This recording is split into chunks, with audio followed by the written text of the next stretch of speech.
खासदार आदरणीय रामशेठ ठाकूर साहेब यांच्या वाढदिवसानिमित्त कोकण मराठी साहित्य परिषद नवीन पनवेल शाखेच्या वतीने एक कृतार्थ संध्याकाळ या साहित्यिक कार्यक्रमाअंतर्गत कवी संमेलन, सन्मान पुरस्कार आणि सत्कार सोहळ्याचे तसंच पुस्तक प्रदर्शनाचं आज आयोजन करण्यात आलं आहे। एक कृतार्थ संध्याकाळ, मला वाटतं ही एक साहित्यिक संध्याकाळ आहे असंच वाटतं। व्यासपीठ साहित्यिकांनी भरलेला आहे म्हणून ही एक साहित्यिक संध्याकाळ असं वाटतं।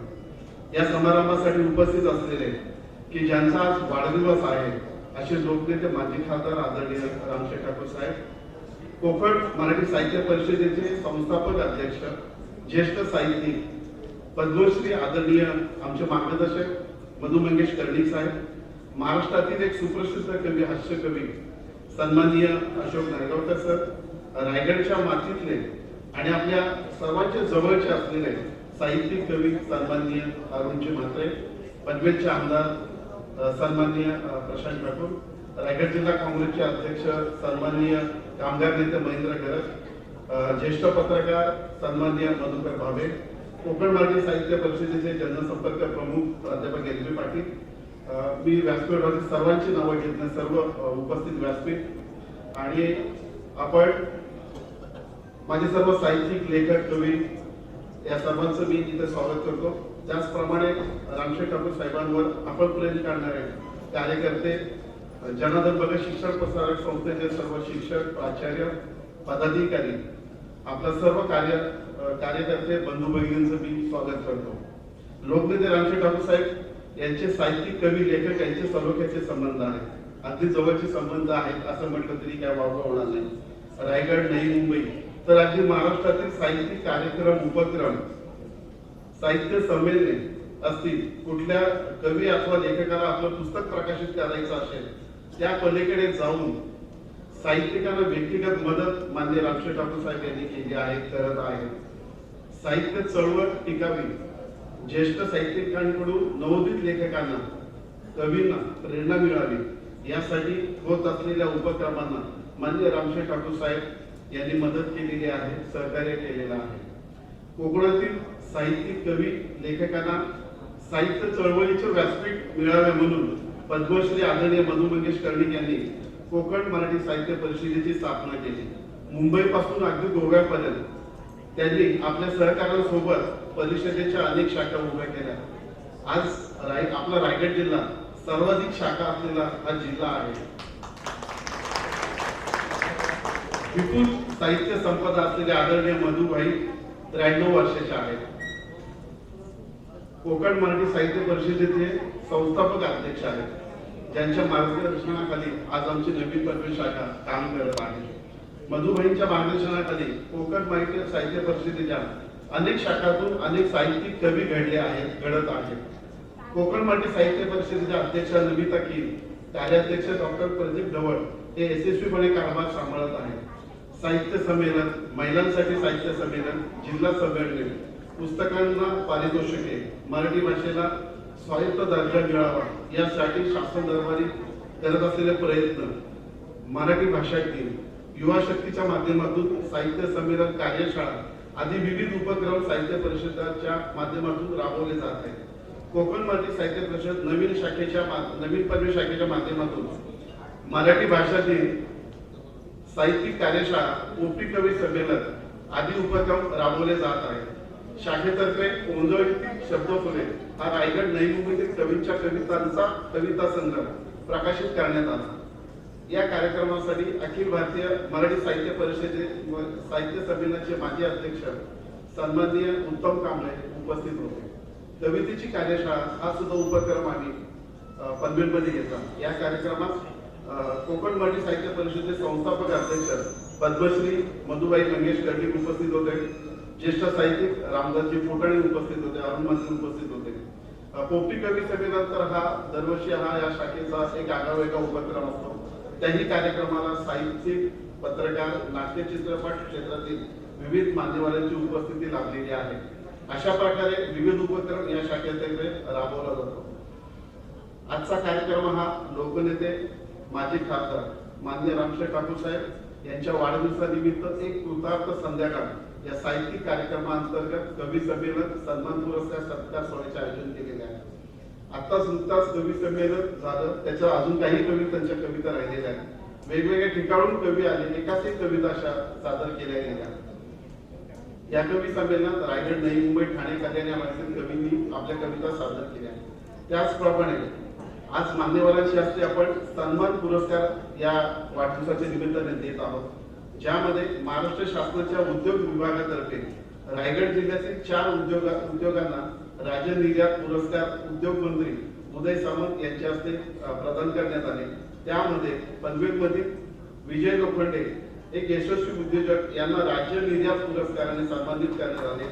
आज आपण त्यांना सन्मान पुरस्काराने सन्मान करणार आहोत. मुख्यमंत्री माझी शाळा सुंदर शाळा या अभियानांतर्गत खारघरच्या रामशेठ ठाकूर पब्लिक स्कूलने मुंबई विभागातून प्रथम क्रमांक पटकावला. विद्यालयाला 21 लाख रुपयाचे पारितोषिक देऊन महाराष्ट्र शासनाच्या वतीने गौरवण्यात आले. या विद्यालयालाही आपल्या भरीव शैक्षणिक कार्याबद्दल सन्मान पुरस्काराने सन्मानित मान्यवरांच्या हस्ते करणार आहोत. पनवेल तालुक्यातील रायगड जिल्हा परिषदेची वाघोळ येथील शाळेला रायगड जिल्हा परिषदेकडून उत्कृष्ट शाळा पुरस्कार मिळालेला आहे. मुख्यमंत्री माझी शाळा सुंदर शाळा या उपक्रमाअंतर्गत केंद्र स्तरावर प्रथम क्रमांक त्यांना मिळालेला आहे. आपणही या शाळेला सन्मान पुरस्काराने सन्मानित करणार आहोत. खारघर येथील राहुल शिक्षण प्रसारक मंडळाचे सचिव प्राध्यापक डोंगरगावकर सर यांच्या गरीब व गरजूंसाठी शैक्षणिक काम आहे, त्यांनाही त्यांच्या कामासाठी आपण सन्मानित करणार आहोत. आजचा हा साहित्यिक कार्यक्रम आहे, त्यामुळे साहित्यिकांचा सन्मान होणे तितकेच महत्वाचे आहे. कोकण मराठी साहित्य परिषदेच्या नवीन पनवेल, उरण, कर्जत, खोपोली या शाखांतील ज्येष्ठ साहित्यिकांचा सन्मान सुद्धा या पुरस्काराने सन्मान करणार आहोत. अनेक पुस्तकं प्रकाशित, विद्यापीठाच्या अभ्यासक्रमाअंतर्गत कवितांचा समावेश, साहित्य संमेलनामध्ये उपस्थिती असणारे हे ज्येष्ठ साहित्यिक, त्यामध्ये ज्येष्ठ गझलकार सन्माननीय ए.के. शेख, प्राध्यापक ॲडव्होकेट चंद्रकांत मडवी, किशोर पाटील, उज्ज्वला दिघे, ॲडव्होकेट गोपाळ शेटे यांना आपण आज सन्मान करणार आहोत. आज लोकनेते रामशेठ ठाकूर साहेब यांचा वाढदिवस आहे. खरं तर मी त्यांच्याबद्दल बोलण्यापेक्षा व्यासपीठावर एवढी मोठी मंडळी त्यांच्याबद्दल बोलणार आहे. तर मी पुन्हा एकदा आपल्या सर्वांचं स्वागत करतो. माननीय रामशेठ ठाकूर साहेब यांचं कुटुंबी या ठिकाणी आलेले आहे, त्यांचंही मी या सर्व ठिकाणी स्वागत करतो आणि येथे थांबतो. धन्यवाद.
मध्ये गेल्या जवळजवळ 15 वर्षापूर्वी या 38व्या वाक्य जे 38 का 38 वर्ष झाली. पनवेल लहानसं होतं त्यावेळेला खऱ्या अर्थानं पाहायला गेलं तर पहिल्यांदा जे साप्ताहिक वर्तमानपत्र म्हणून म्हणता येईल गेली असं ते साप्ताहिक त्या रूपानं हे जन्माला आलं. हे गणेश कोळी आणि त्याच्यानंतर बोलू पडतो राष्ट्रपती बोलायचं ते. पण त्यांनी त्यावेळेला अतिशय आम्हाला आमच्या दृष्टीने पनवेलचा एक अभिमान वाटावा अशा प्रकारचं साप्ताहिक सुरू केला. आणि त्यांच्या ह्या 38व्या आणि माझ्या वाढदिवसाच्या निमित्ताने विशेष असं पनवेल टाइम्स एक रामशेठ ठाकूर यांच्यावरती विशेष अंक म्हणून साप्ताहिकाचं केलेलं आहे. त्याचं प्रकाशित झाल्याचं मी जाहीर करतो. 16 असा सुरू असताना त्याला शब्दांनी सुद्धा जराही स्पर्श करून त्या सगळ्या समारंभाची उंची कमी करू नये असं वाटापर्यंत सुद्धा 16 चाललेला आहे. आमचे तात्यासाहेब एका ठिकाणी असं म्हणतात की 9 लाख तळपती दीप विजेते स्वतःली तारका तळे नगरात परिस्मरते आणि करते गाठोळ किंवा त्या माझ घरातील मंद दिव्याची वाट.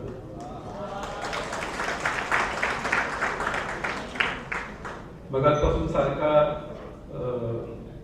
सरांचा उल्लेख माझी खासदार असं होत आहे. तर तो माझी शब्द फार खटकतोय मला, कारण ज्याने अखंड खासदार राहावं असं व्यक्तिमत्व म्हणजे आणि मला हे पण माहित आहे की जे आता सांप्रत जे खासदार असतील कोणी त्यांना सुद्धा असं वाटत असेल की हे पाठीमागे उभे आहेत म्हणून आपण खासदार आहोत. तर असं अत्यंत कृतार्थ ज्याचं वर्णन केलं आहे असं व्यक्तिमत्व आदरणीय रामशेठ ठाकूर सर, आमचे सगळ्यांचे लाडके, सगळ्यांचे आदरार्थी आणि प्रेमाचा असा सुगंध ज्यांनी सर्व कोकणभर पसरवलेला आहे साहित्यातून, ते आमचे मधुभाई. आज या कार्यक्रमासाठी उपस्थित राहिलेले ज्येष्ठ पत्रकार किंवा ज्यांच्या पाठीमागे आचार्य यात्रांसारखा एक मोठा माणूस अनेक वर्ष उभा होता आणि ज्यांच्याकडून प्रेरणा घेऊन ते या पत्रकारितेत आले. आणि कधी कधी अशा माणसांची ओळख असणं, अशी माणसं आपल्याबरोबर असणं हा सुद्धा मोठा गौरव असतो. असे आदरणीय पत्रकार मधुकर भावे सर, या कार्यक्रमासाठी उपस्थित असलेले माजी महापौर सय्यद मुल्ला साहेब, नंतर आमचे एबी पाटील सर, रायगड भूषण म्हणून आम्ही त्यांचा उल्लेख करतो, अनेकांची गुरुजी शिक्षक असे असलेले माझे मित्र अशोक नैगावकर. सगळ्या पनवेलची ओळख जी आहे त्या पनवेलच्या ओळखीमध्ये एक ओळख नेहमी अशी असते की जेव्हा 2101 नावाचं नाव घेतलं जातं तेव्हा हे पनवेलचे 2101 आणि गझलकार 2101 असं म्हटलं जातं.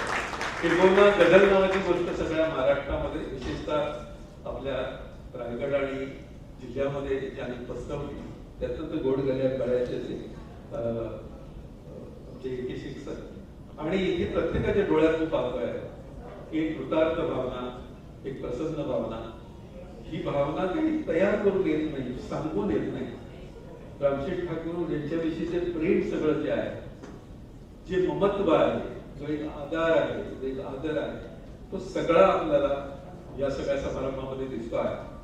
खरं तर मला सारखं मधुकर भाव्यांकडे बघून वाटत होतं की इतकी सगळी झुंबरा लागलेली आहे सभागृहामध्ये आणि इतका सुंदर सोहळा होत आहे, तर त्यांना आत्रेंची आठवण येत असेल. आणि आत्रे जर का असते ते असंच म्हटले असते की गेल्या 10,000 वर्षात असा सत्कार सोहळा झाला. गंमत म्हणून मी असं पण म्हणतो की ते आत्रे होते आणि मी म्हात्रे आहे. हा गौरव भाषेचा, सन्मान मराठीचा, हा दिशांवर रंग पसरला आज प्रतिभेचा. ती एक प्रतिभा घेऊन माणूस येतो, गावाकडून येतो, शिक्षक म्हणून येतो आणि तो अशा पद्धतीनं सगळ्यांना एकत्र करतो, इतकी माणसं जमावतो, सगळ्यांना प्रेम वाटतो. मला रामशेठ ठाकूर यांचं जे एक रूप बाकीच्या लोकांना माहित असेल, अनेक लोक त्यांना उद्योगपती म्हणतात, अनेक लोक त्यांना दानशूर म्हणतात, पण मी त्यांना नेहमी शिक्षकाच्या भूमिकेतच बघत असतो. मला खूप बरं वाटतं, कारण आज सुद्धा त्यांना सतत असं वाटत होतं की साहित्यिक लोक आपल्या बाजूला बसावेत. आणि मी तुम्हाला सांगतो की अनेक जी मंडळी आहेत, राजकारणातली मंडळी, ती साहित्यिक म्हणजे कविता ऐकतात, साहित्यिकांचं कौतुक करतात, पण यशवंतरावांसारखं साहित्यावर प्रेम असणं आणि साहित्यिकांवर प्रेम असणं असं एक व्यक्तिमत्व आपल्या रायगड जिल्ह्यात आहे, ते म्हणजे लोकनेते रामशेठ ठाकूर. त्यांचा किती संपर्क आला मला माहित नाही, पण यशवंतरावांचा तुमचा संपर्क थोडा तरी आला असेल अगोदर कधीतरी. पण एक अशी दृष्टी असणं की आपला समाज कुठल्या पद्धतीने पुढे गेला पाहिजे, कुठल्या पद्धतीने या सगळ्या समाजाची जडणघडण झाली पाहिजे, हे सगळं जाणून घेणारा, अत्यंत आंतरिक प्रेमानं सगळं करणारा, म्हणून आपण रामशेठ ठाकूर यांच्याकडे पाहतो. आणि मला स्वतःला अभिमान वाटतो. माझं गाव इथून जवळ अलिबाग मधलं गाव आहे, इकडचा भूमिपुत्र तसा आहे, पण भूमिपुत्र म्हणून फार कमी वेळा असं होतं की अभिमानानं आपण काही सांगावं की मी रायगडचा आहे, मी आगरी समाजाचा आहे असं सांगावं, असं फार क्वचित वेळा येतात. पण रामशेठ ठाकूरांचा उल्लेख आला की मी अभिमानानं सांगतो की मी आगरी आहे, की मी आगरीचा मित्र आहे. तर हे सगळं दान जे आहे ते दान परत एकदा कोणतं देतं. तुम्हाला कोणतरी एक शिक्षक असतो वर्गात, एक दद म्हात्रे नावाचे माझे एक शिक्षक होते, एक कृम गुरुजी म्हणून एक शिक्षक होते, एक एल.जी. गावंड म्हणून आम्हाला शिक्षक होते, काबा ठाकूर म्हणून शिक्षक होते. ही सगळी त्यावेळी हसवण्याची नामचीच मंडळी सगळी होती. त्यांच्या पठडीत मी तयार झालो. आणि म्हणून कधी कधी जेव्हा शिक्षक समोर येतो तेव्हा आपण सगळे नतमस्तक होतो. आणि ही सगळी शिक्षक मंडळी तुमच्या समोर नसली आणि कधी फक्त रामशेठ ठाकूर दिसले तर त्या सगळ्या गुरुजींचा नमस्कार आहे तो एका गुरुजींना आपल्याला देता येतो, तो म्हणजे रामशेठ ठाकूर. खूप बरं वाटतं अशा या कार्यक्रमाला येताना.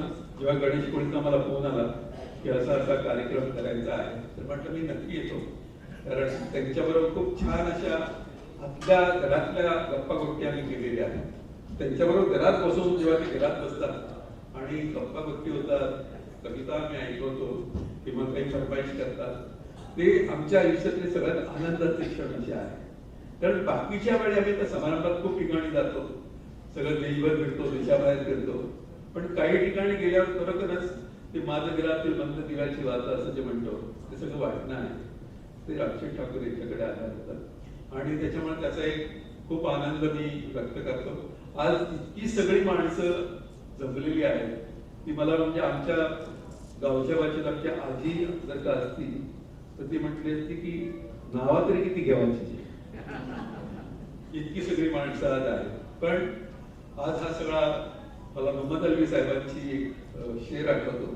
मोहम्मद अलवी साहेब एका शेर मध्ये असं म्हणतात की दिन में परियां क्यों आती है ऐसी घड़ियां क्यों आती है, दिन में परियां क्यों आती है ऐसी घड़ियां क्यों आती है, बाहर किसका डर लगता है चिड़िया घर में क्यों आती है, बाहर किसका डर लगता है चिड़िया घर में क्यों आती है, और अपना घर आने के पहले इतनी गलियां क्यों आती है.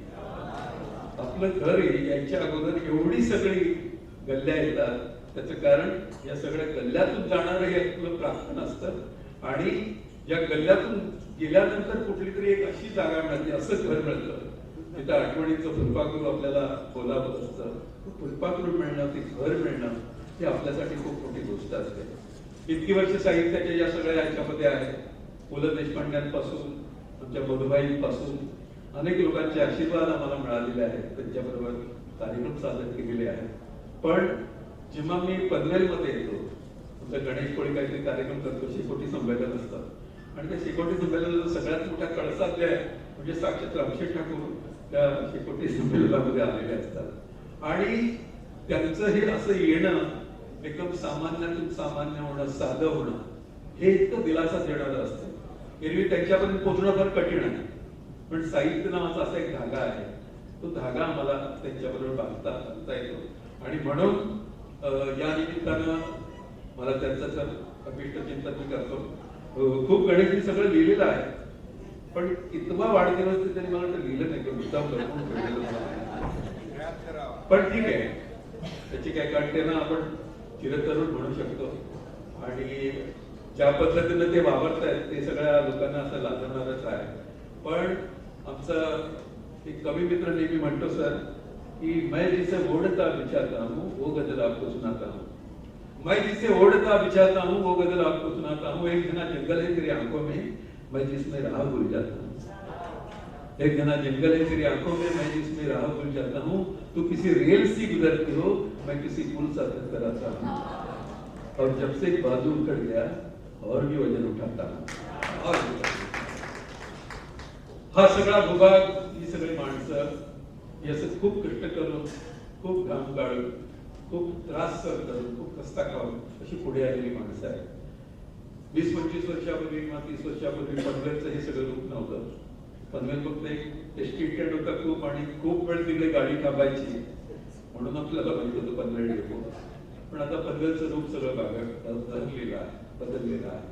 आणि या सगळ्या बदललेल्या रूपाला जी माणसं कारणीभूत झालेली आहेत किंवा पायाभूत आहेत त्याच्यामध्ये रामशेठ ठाकूर आहे. एवढं आपल्याला लक्षात ठेवलं तरी आपण कृतार्थ म्हणतो, कृतज्ञ म्हणतो आपण, त्याची कृतज्ञतेचा सगळा वारा आपल्याला लिहिता येईल. असो, सरांची इच्छा आहे मी कविता म्हणाव्या म्हणून मी ते खूप खरं तर कविता ते इतके तर म्हणाव्याशा वाटतात आज मला. पण सुरुवातीलाच मी एक कविता, गावाकडची कविता म्हणतो. खरं तर एकच एक कविता मी आगरी भाषेत लिहिण्याचा प्रयत्न केला होता. मोप गरदी दाटली रानमालाच्या आराला, मुके ऊन उजाडले जण खूप येड झाला. मोर चालता चालता तिची जाईनाच सय, पाणी राहटाला जर पुन्हा खोल खोल जाय. लांब वडाच्या पारंब्या हाले उगवता वारा, जमा झाली डोरा मोरा दूर टेपाच्या काठाला. दिसू लागे नव घर हिरीवरती नणद, आता कधी गाठ भेट वाट जडवगड, आता कधी गाठ भेट वाट जडवगड. असे खूप काळ अगोदर लिहायचा प्रयत्न केला होता. पण आज मला त्यांच्यासाठी एक म्हणावीशी वाटते, ती गावाकडची कविता आहे. नॉर्मली मुंबईला यायचं तर सकाळची एसटी पकडावी लागते आम्हाला, आणि अशी 5 वाजता जरा थोडंसं फटफटत असतं आणि प्रवास सुरू होतो एसटीतून. आणि मग काय आम्हाला दिसतं की आभाळ निळे फडफडते माथ्यावरती आणि खाली तुझे हे आभास मदकवती. आभाळ निळे फडफडते माथ्यावरती आणि खाली तुझे हे आभास मदकवती. ही हिरवी शाही वनराईची पडते, ही वाट तांबडी गतजन्मावर वळते. ही वाट तांबडी गतजन्मावर वळते. शेत सांगते खूण पिकांवर येणाऱ्या पक्ष्यांची, आणि तळे पाहते वाटा आतल्या कमळाच्या वृक्षाची. हा शुभ्र बाकुडा पिंजण कापूस चंद्र कडानी सजला, हा माळ भोवती उत्कट पाणी झिलायला भरला. शेतात लावले दिवे उभ्या कणसांचे, शेतात लावले दिवे उभ्या कणसांचे, वाऱ्यावर अंती मोती चंद्रमण्यांचे. रस्त्यात राहुनी उभी अडकते सकाळ वळणावरी, पक्षांनी तिथला हळू उचलले उन्हाळ किरणावरी. ही अजून आहे वेळ दिला कसं माणूस नाही कोठे. सकाळी जेव्हा एसटी निघते तेव्हा काही कोणी नसतं रस्त्यामध्ये, आणि इतकं गोड वाटतं गावाकडे. ही अजून आहे वेळ दिला कसं माणूस नाही कोठे, हा तरंग कसला माणुसकीचा तळ्यात माझ्या दाटे. मी पळत चाललो धूम सोडून गवत गोजिरे गाव, मी पळत चाललो धूम सोडून गवत गोजिरे गाव, अनवहित माझ्या तसेच शिल्लक शाळेमधले गाव. तर एक कविता शाळेसाठी म्हणून. आणि आता एक जी कविता आहे ती माझी आवडती कविता. मी साहित्य संमेलनामध्ये पहिल्यांदा जेव्हा परभणीला उभा राहिलो, नारायण सुबे अध्यक्ष होते, आणि काय म्हणायचं असं चाललं होतं. समोर सगळी गंभीर माणसं बसली होती स्टेजवर, आणि प्रश्न पडला की वाचायचं काय. तर नायगावकर होते शेजारी, ते म्हणाले की हे तू 7 जण जे गंभीर बसले यांच्यासाठी काही ऐकवणार आहे की समोर 25,000 लोक बसली त्यांच्यासाठी ऐकवणार आहे. त्यावेळी माझा निर्णय झाला की लोकांसाठी काहीतरी आपल्याला म्हणायला पाहिजे. आणि तिथून मग माझी सगळी ही कवितेची यात्रा आहे ती सुरू झाली. मग खूप दिवसांनी आम्ही सगळे सर्वत्र कार्यक्रम करायला लागलो. तर ती कविता मी सादर करतो. ती कविता अशी आठवणीची कविता आहे. आणि त्या कवितेचा खूप छोटासा किस्सा असा आहे की एका ठिकाणी आम्ही गेलो, आणि आमचे खूप जवळचा मित्र आहे तो छान दादबीत द्यायचा, या वाद्यावरून बहुत खूप असं सगळं चालायचं.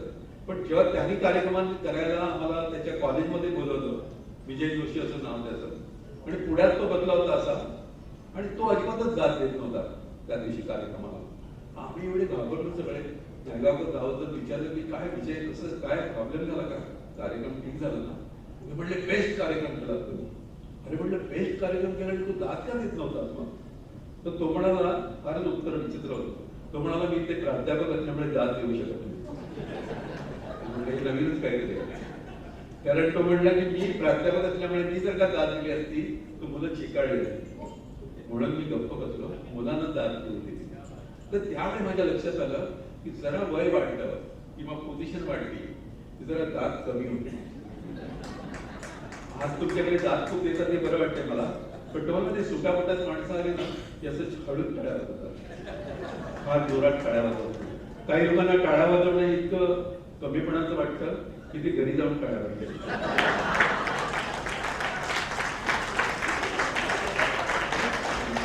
आणि दात देण्याच्या बाबतीत आज आपण इथे पनवेलमध्ये आहोत आणि सगळे रसिक मंडळी आहेत. आमच्या गणेश कोळे आणि गँगनी सगळ्यांना तयार केलेलं आहे दात देण्याच्या बाबतीत. पुण्यामध्ये तुम्ही केलं तर फार कठीण होतं. म्हणजे तुम्हाला पुण्यामध्ये शेजारच्याला विचारतात दात देण्याची कामं, आणि तो पुणेकर असला तर तो म्हणतो 2-3 कविता होते मग सुरुवात होते. ते फार कठीण आहे.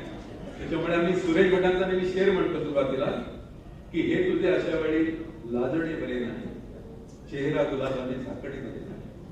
हे तुझे अशा वेळी लाजणे बरे नाही, चेहरा गुलाबाने झाकणे बरे नाही. ऐक तू जरा माझे सोड मोह स्वप्नांचा, आजकाल स्वप्नांचे वाकणे बरे नाही. मोकळे होतो आणि मोकळे होतो जीव एकमेकांचं जाळणे बरे नाही. तेव्हा तुम्ही दात नाही दिली तर मला फार प्रॉब्लेम होईल. त्याच्यामुळे छान दात द्या. मॅडम बसल्यात खूप सुंदर आणि खूप दात देतात असं मी बघितलं.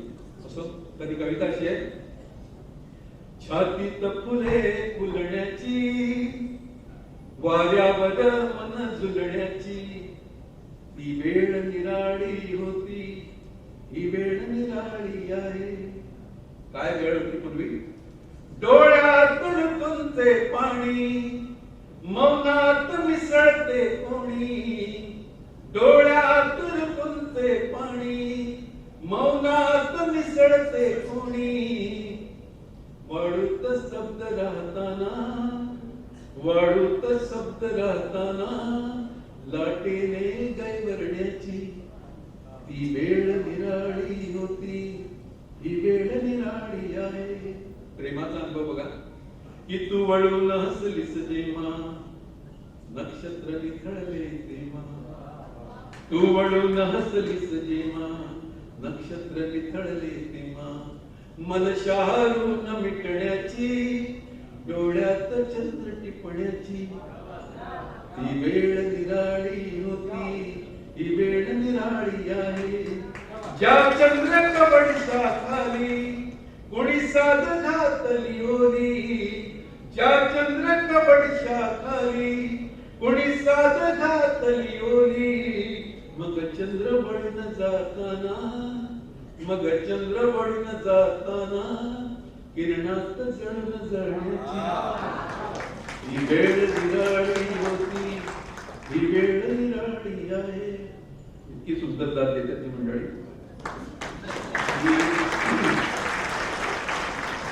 सुरेश भट असते तर फार खूप झाले असते ती दात. पण ते सुरेश भटांना अनेक ठिकाणी असा अनुभव यायचा की मी रंग पाहिला त्या गोदाड मैफलीचा, कुठल्याच काळजाचा ठोका जेवत नाही, असे पण लोक त्यांनी पाहिलेले आहेत. आणि आज उलटच सगळं बघतोय मी. कदाचित रामशेठ ठाकरेंचा वाढदिवस असल्यामुळे असेल आपण सगळे असे उचंबळून आले की काय असं मला वाटतं. प्रशांत आता तुझ्या आहे ती. प्रशांत आमचा कवितेतला मित्र असं मानतो मी. उत्तम कविता म्हणतो आणि उत्तम सादर करतो मला माहिती आहे. अनेक कविता त्याच्या पाठ आहेत. तो राजकारणात पडल्यामुळे बिचारा त्याचं कविता वाचून सगळं बदल झाले. तर पुढचं कडवं असं आहे,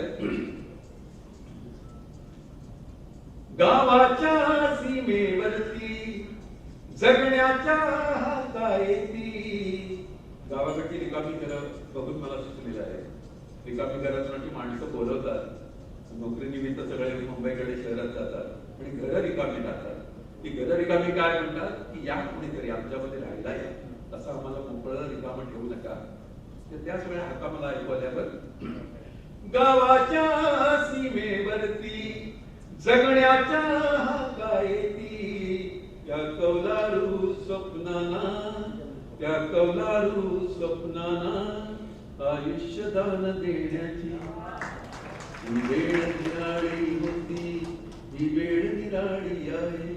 पाऊस परतला जेव्हा नभ नदीत हरले तेव्हा, पाऊस परतला जेव्हा नभ नदीत हरले तेव्हा, कोरड्या मनाने कोणी, कोरड्या मनाने कोणी गावात परत येण्याची ही वेळ निराळी होती, ही वेळ निराळी आहे.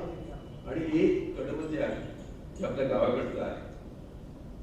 गाडीतून आपण जात असतो आणि समोर जर का चित्राबा आली गायींची आल्या तर आपण त्यांना हुसकावून लावून देऊ, आपण त्यांना जाऊ देतो शांतपणे, कारण एक प्रकारची कृतज्ञता असते आपल्या मनात की यांच्यामुळे आपण आहोत हे आपल्याला माहित आहे.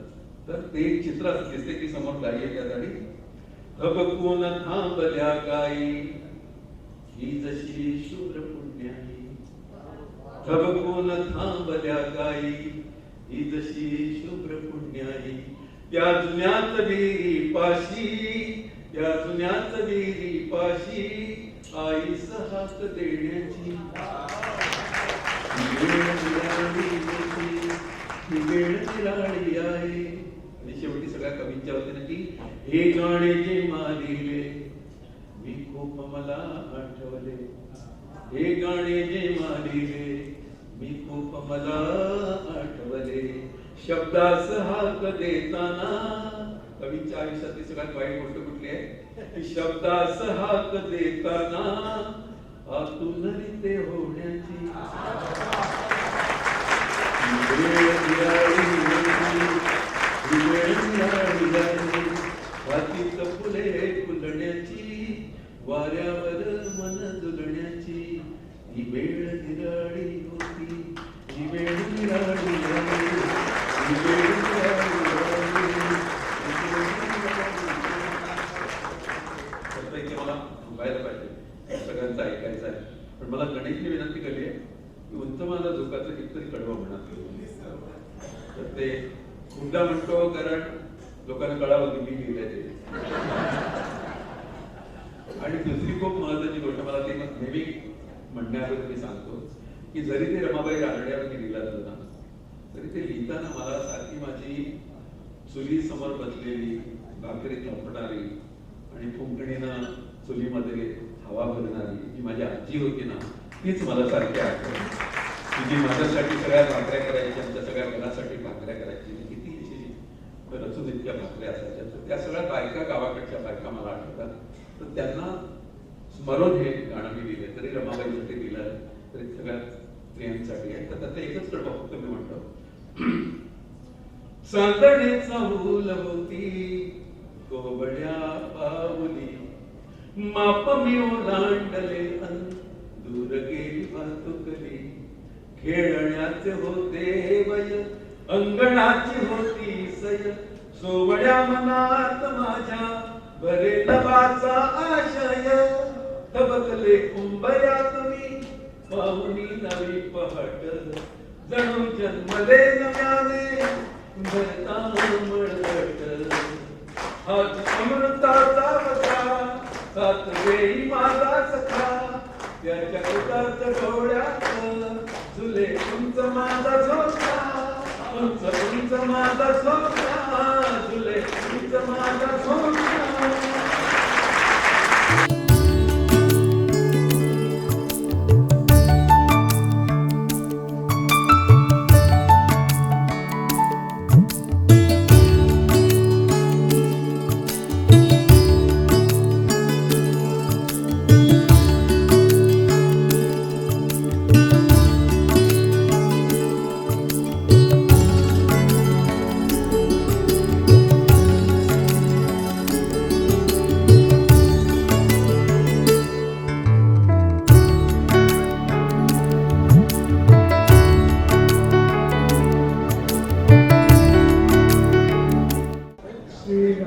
ठाकूर यांच्या जन्मदिनानिमित्त त्यांना मनपूर्वक शुभेच्छा. आज त्यांचा 74वा वाढदिवस साजरा करायला आपण इथे उपस्थित आहोत. त्यांचा 100वा वाढदिवस साजरा करायलाही आपण सगळे उपस्थित त्या ठिकाणी राहू. आणि पण राहील, काही काळजी करणार आजचा जो सोहळा आहे त्याचे अध्यक्ष आहेत मधु मंगेश करणे. आहे कवीचं मॅडम, ते म्हणजे साहित्यिक आहेत. 92 वर्षाचे म्हणून सांगितलं तुम्हाला, म्हणून सांगतो ते 93 वर्षाचे आहेत. चुकून त्यांची शाळेत तारीख 1 वर्ष अगोदरची लागली आणि ते नेहमी जन्मतारीख 92/93 अशी घेतात. ते 93 वर्षाचे आहे आणि अंधेरून ते आले. त्यांना आजच्या कार्यक्रमात बोलणं अगदी योग्य होतं. ते मधू एकदम ठीक आहे, हा मधू कशाला बोलायला मला काही कळलं. मी काही कवी नाही. त्यांनी आता छान कविता सांगितल्या. नायगावकर तुम्हाला डोळ्याला बाकी ठेवतील उभे राहिले का इतके दंडात नामे नायगावकर आहे. पण रामशेठकडे पाहिल्यानंतर एक गोळे आठवते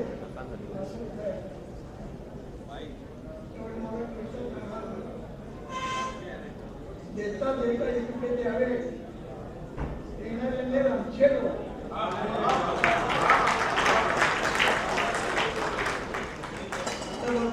अनेकांना माहित नसते.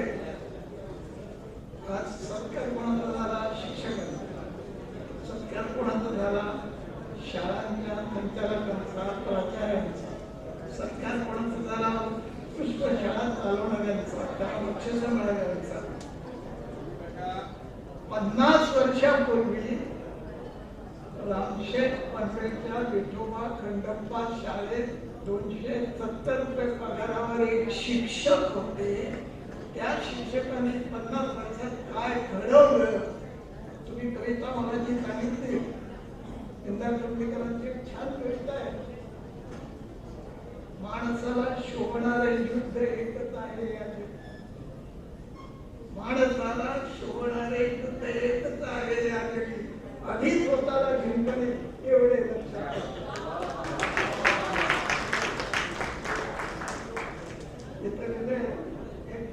संध्याकाळ कार्यक्रम दुपारी सुरू झाला. संध्याकाळी नाही, आता 7 वाजे रात्र होईल. जेवण म्हणून किती वर्ष झाली, मोदी कंपनी नाही. पण रोजची सकाळ फारशी वाटते का कधी प्रसन्न वाटते. काय चालू आहे एका दिवशी तरी फारशी वाटायची नाही. रामशेठ सकाळपासून संध्याकाळपर्यंत म्हणजे एक प्रसन्न सकाळ आणि संध्याकाळ आहे. मी 65 वर्ष पत्रकारितेत आहे. जीव ओवाळून टाकावा अशी आयुष्यात घेतलेल्या माणसात रामशेठ आहे.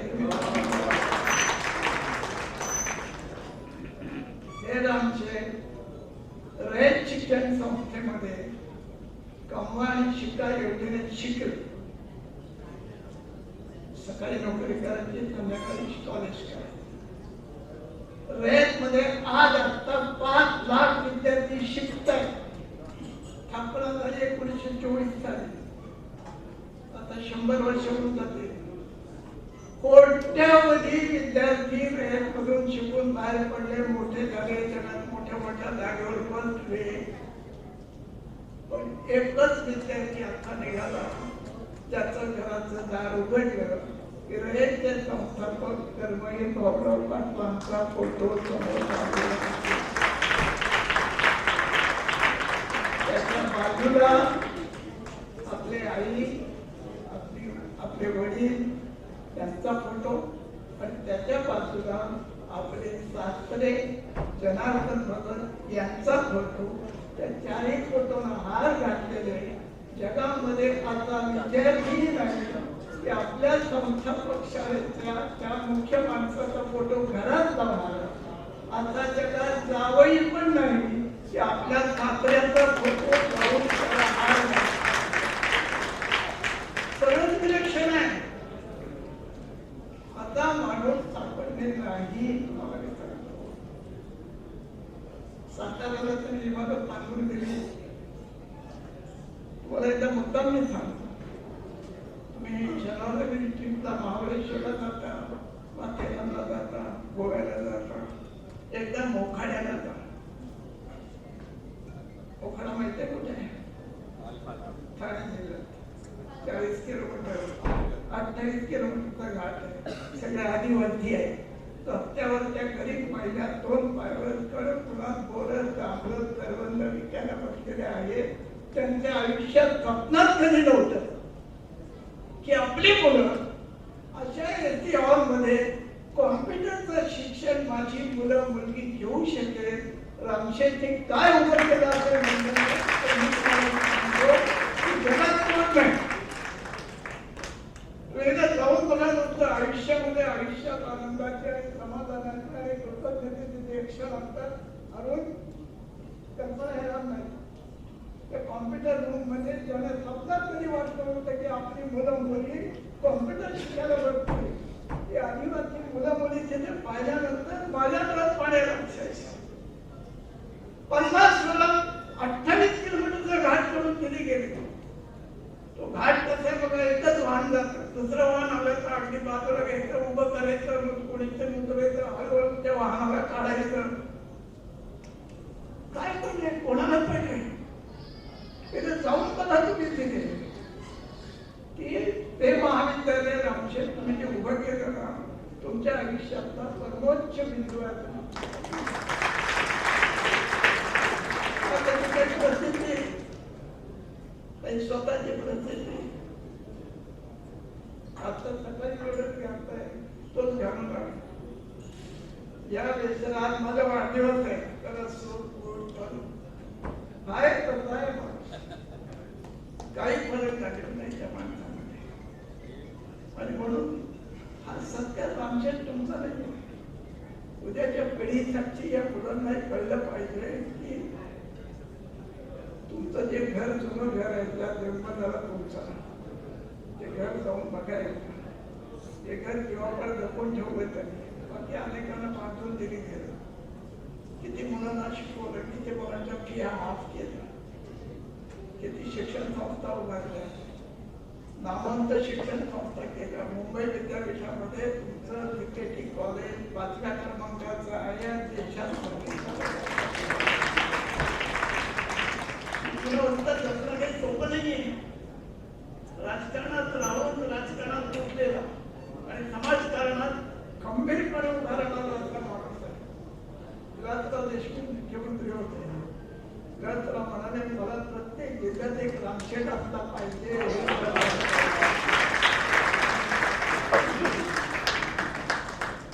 साताऱ्याच्या रामशेठने बांधून दिलेल्या शाळेच्या प्रचंड इमारती महाविद्यालय काय नाव द्यायचं कसं ठरलं. कोणची मीटिंग झाली, शरद पवार साहेब अध्यक्ष. शरद पवार साहेबांना कसं विचारलं, त्या इमारतीचं नाव रामशेठ ठाकूर भवन.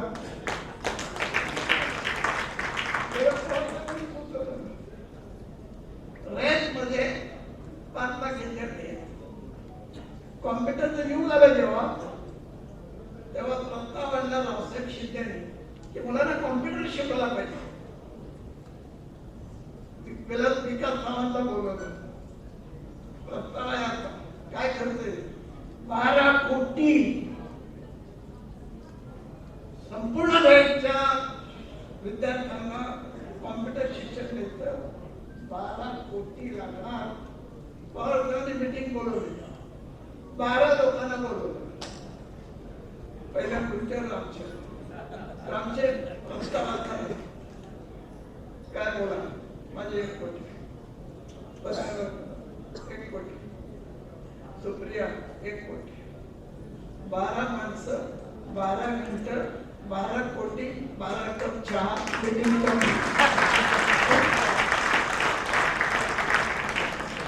साधी गोष्ट नाही. आजच्या सत्याला रामशेठचा सत्कार एकट्याचा झाला नाही, किती जणांचे सत्कार झाले त्याला बघून घेतो.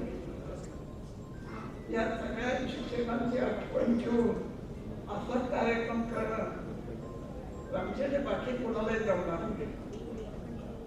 अतुल साहेबांचा पराभव केला लोकसभेला, दिवा पाटलांचा पराभव केला लोकसभेला, पण अतुल साहेबांचा पराभव केल्यानंतर अतुल साहेबांच्या वाढदिवसाच्या दिवशी सकाळी पहिली शाळा आणि हार घालायला हजर कोण होते ते रामशेठ ठाकूर.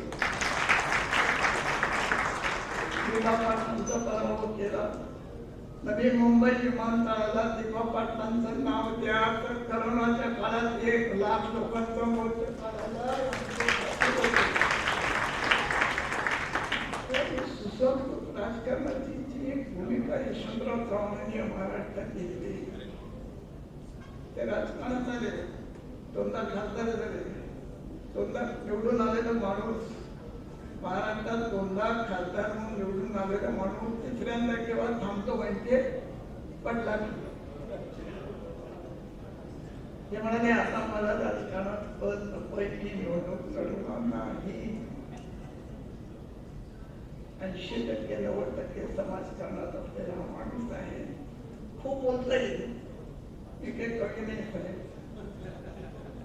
पण एक खंडकाव्य लिहिता येईल असं व्यक्तिमत्व आहे. खंडकाव्य लिहिता येईल.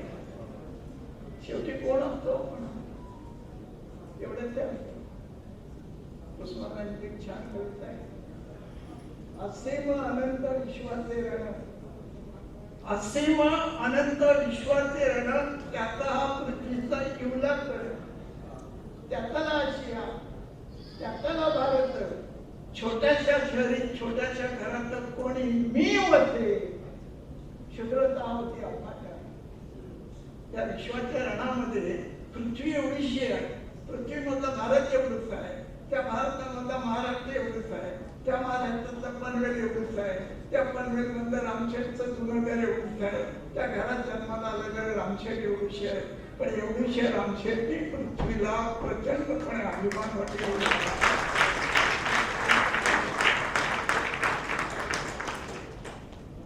सोपं नाही. जीवनाचा समतोल पाळून अनेक वर्ष रामशेठच्या सहवासात आहे. एकाही माणसाबद्दल रामशेठच्या तोंडून चुकीचा शब्द केलेला मी कधीही ऐकलेला नाही. ते लोक मला जेवढे माहिती आहे तेवढे कुणालाही माहित नसतील. 65 वर्षात त्यांच्या यावत राजकीय लोकांना आपण बाहेरून उलटे पालटे करून सगळ्या बाजूने त्यांची इस्त्री करून मी बरेच वेळी त्यांची करू शकतो. चुकून त्यांच्या तोंडून कुणाबद्दलही कधी चुकीचा शब्द बाहेर पडलेला नाही.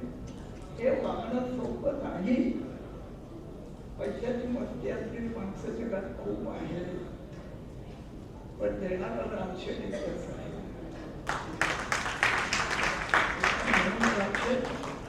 तुमचा 74, पुढच्या वर्षी 75 अमृत महोत्सव तसा करायचं ते ठरवा. पुढच्या करता नाही. महेंद्रभाई तुम्ही आम्हाला बरोबर ते अध्यक्ष काँग्रेसचे, मी विचारला तर काँग्रेसचा, पण राजकारणाच्या बाहेर जाऊन सामाजिक जीवनामध्ये कसं जीवन जगावं हा धडा सुसंस्कृत यशवंतरावांनी आम्हाला दिलेला आहे. आणि म्हणून जिथं पक्षभेद संपतो तिथे सामाजिक काम सुरू होत आहे. ते रामशेठ तुमच्यामुळे शक्य झालेले आहे. आणि म्हणून तुम्ही 100 वर्ष कृतार्थ जीवन जगावं. आणि तरुण मुलांनी रामशेठचा अभ्यास करा. कसं रामशेठ घडले, पोटीतनं जे धान्य येत होतं ते धान्य उचलताना त्या पोत्यात जे धान्य पडत होतं खाली ते वेचून आणून त्याचा भात करून त्यांच्या आईवडिलांनी त्यांना जेवायला घातलाय याची कल्पना तरी येईल का तुम्हाला कोणाला? कशातून माणूस कुठे जाऊ शकतो. म्हणून अशी अलौकिक व्यक्तिमत्वाची माणसं महाराष्ट्राची, समाजाची, देशाची भूषण आहे. आणि त्या भूषणाच्या सत्काराला आपण सगळे साक्षीदार आहोत. रामशेठ आपल्याला पुन्हा एकदा मनपूर्वक नमस्कार करून आपली शताब्दी साजरी करण्याचं भाग्य आणि मी शक्यतो थांबण्याचा प्रयत्न करतो तुमच्या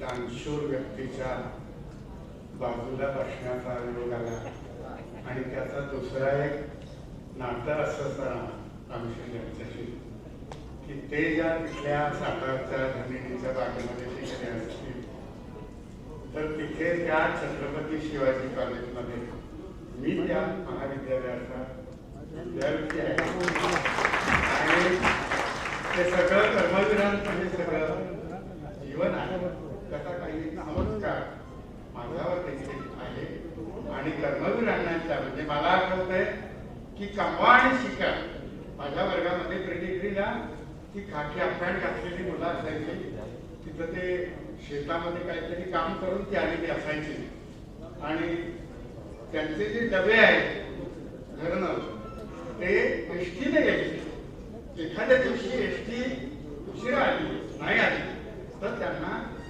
जेवणाची पंचायत पडायची असा तो 50-60 वर्षापूर्वीचा काळ होता आणि अशा एका काळामधनं ही सगळी माणसं पुढे आली आहेत आज मधुमंगेश कर्णी जिथे 92-93 वयाचे आहेत आणि महाराष्ट्राची 60-70 वर्षाची बखर त्यांच्या ओठावर आहे असे आदरणीय मधुकर भावे इथे आहे काय नुसतं ऐकत राहावं अशी सगळी माणसं आहेत 90 मधुबाईंनी पार केली तुम्हाला सांगतो का मनमाडला अशा 50-60 वर्षापूर्वी पिवळ्या दिव्याच्या प्रकाशामध्ये त्यांचं ते माहीमची खाडी कारण पुस्तक घेणं आम्हाला परवडायचं नाही 3 रुपये पुस्तकाची जरी किंमत असली तर भावांचे पगार 110-120 रुपये असले तर ते 3 रुपये कुठून आणायचे दुसऱ्याच्या घरामध्ये गुळाला मुंगळा चिकटावा तसं आम्ही वाचन करून आम्ही जे काय आज झालो आणि जगभर फिरतो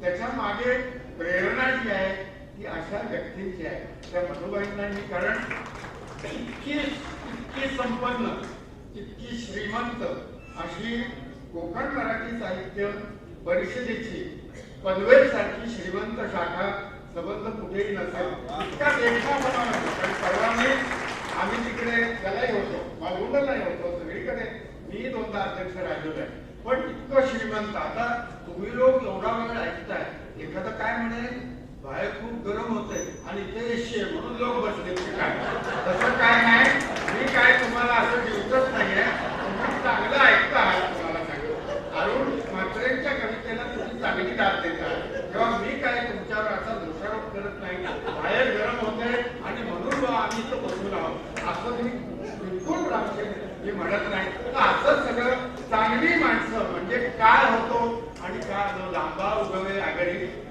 असं आमच्या मसू पाटलांचं आत्मचरित्र आहे तुम्हाला सांगतो आणि 50-60-70 वर्षापूर्वीचा काळ कसा होता गरिबी काय होती आणि ही माणसं हा समाज अरुणला ज्याचा उल्लेख केला तो आगरी समाज होता कुठे आज आला कुठे मी तुम्हाला सांगतो मी मागे एकदा 20 वर्षापूर्वी पनवेलला तसा कार्यक्रम झाला आणि रात्री अपरात्री त्यांनी आम्हाला जेवण दिलं मी शाकाहारी पण ते त्या मला ज्या भाकरी दिल्या त्या पहिल्यांदा मी तांदळाची भाकरी खाल्ली मी देशावरचा माणूस वाई साताऱ्याकरता आणि ती जी भाकरी मी आयुष्यात पहिल्यांदा खाल्ली 30 वर्ष 35-40 वर्ष झाली असतील तर त्या भाकरी खाल्ल्यानंतर मी इतका प्रेमात पडलो मी त्या भाकरी रात्री मागून घेतल्या 2 भाकऱ्या बांधून घेतल्या आणि रात्री घरी आल्यावर माझ्या धाकट्या मुलीला उठवलं आणि ती भाकरी मी खायला दिली तर तो जी अशी भाकरी मी कुठेही जगात जगभर फिरलो फक्त ऑस्ट्रेलिया आणि तुमच्या आफ्रिका खंडात नाही गेलो पण जगभर असा जो ब्रेड अशी भाकरी मी जगात कुठेही खाल्लेली नाही माझी रामदेवना एक विनंती आहे की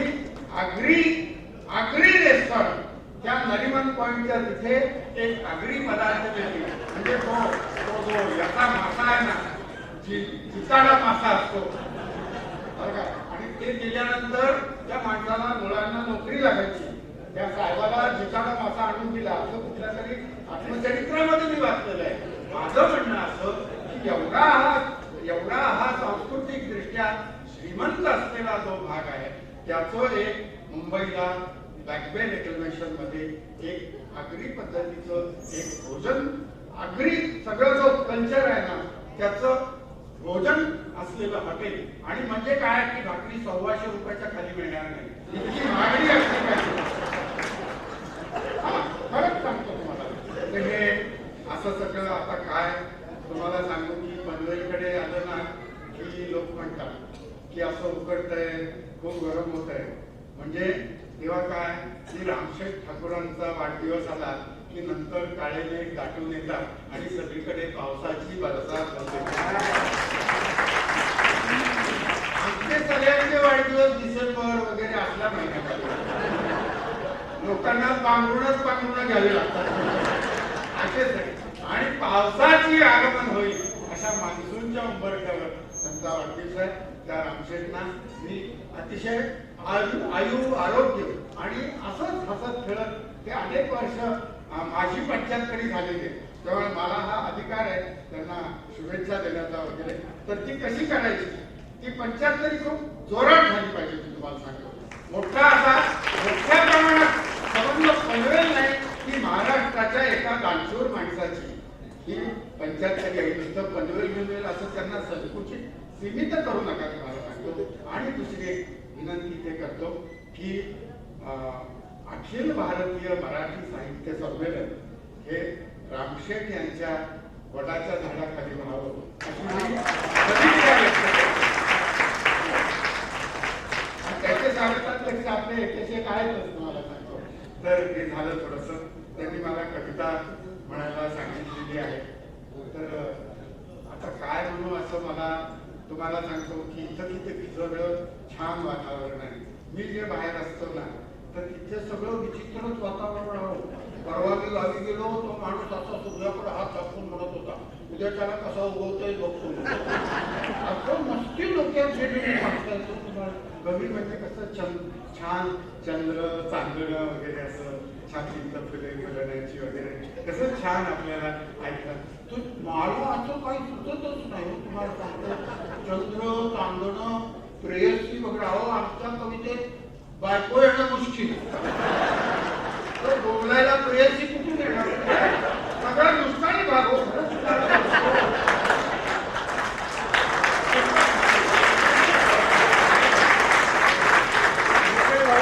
इतके नाजूक कवी असतात की तुम्हाला सांगतो चांदण्यात टोपी घालून बसतात. तुम्हाला चंद्रकिरणांचा ताप सहन होत नाही असे मी कवी बघितले.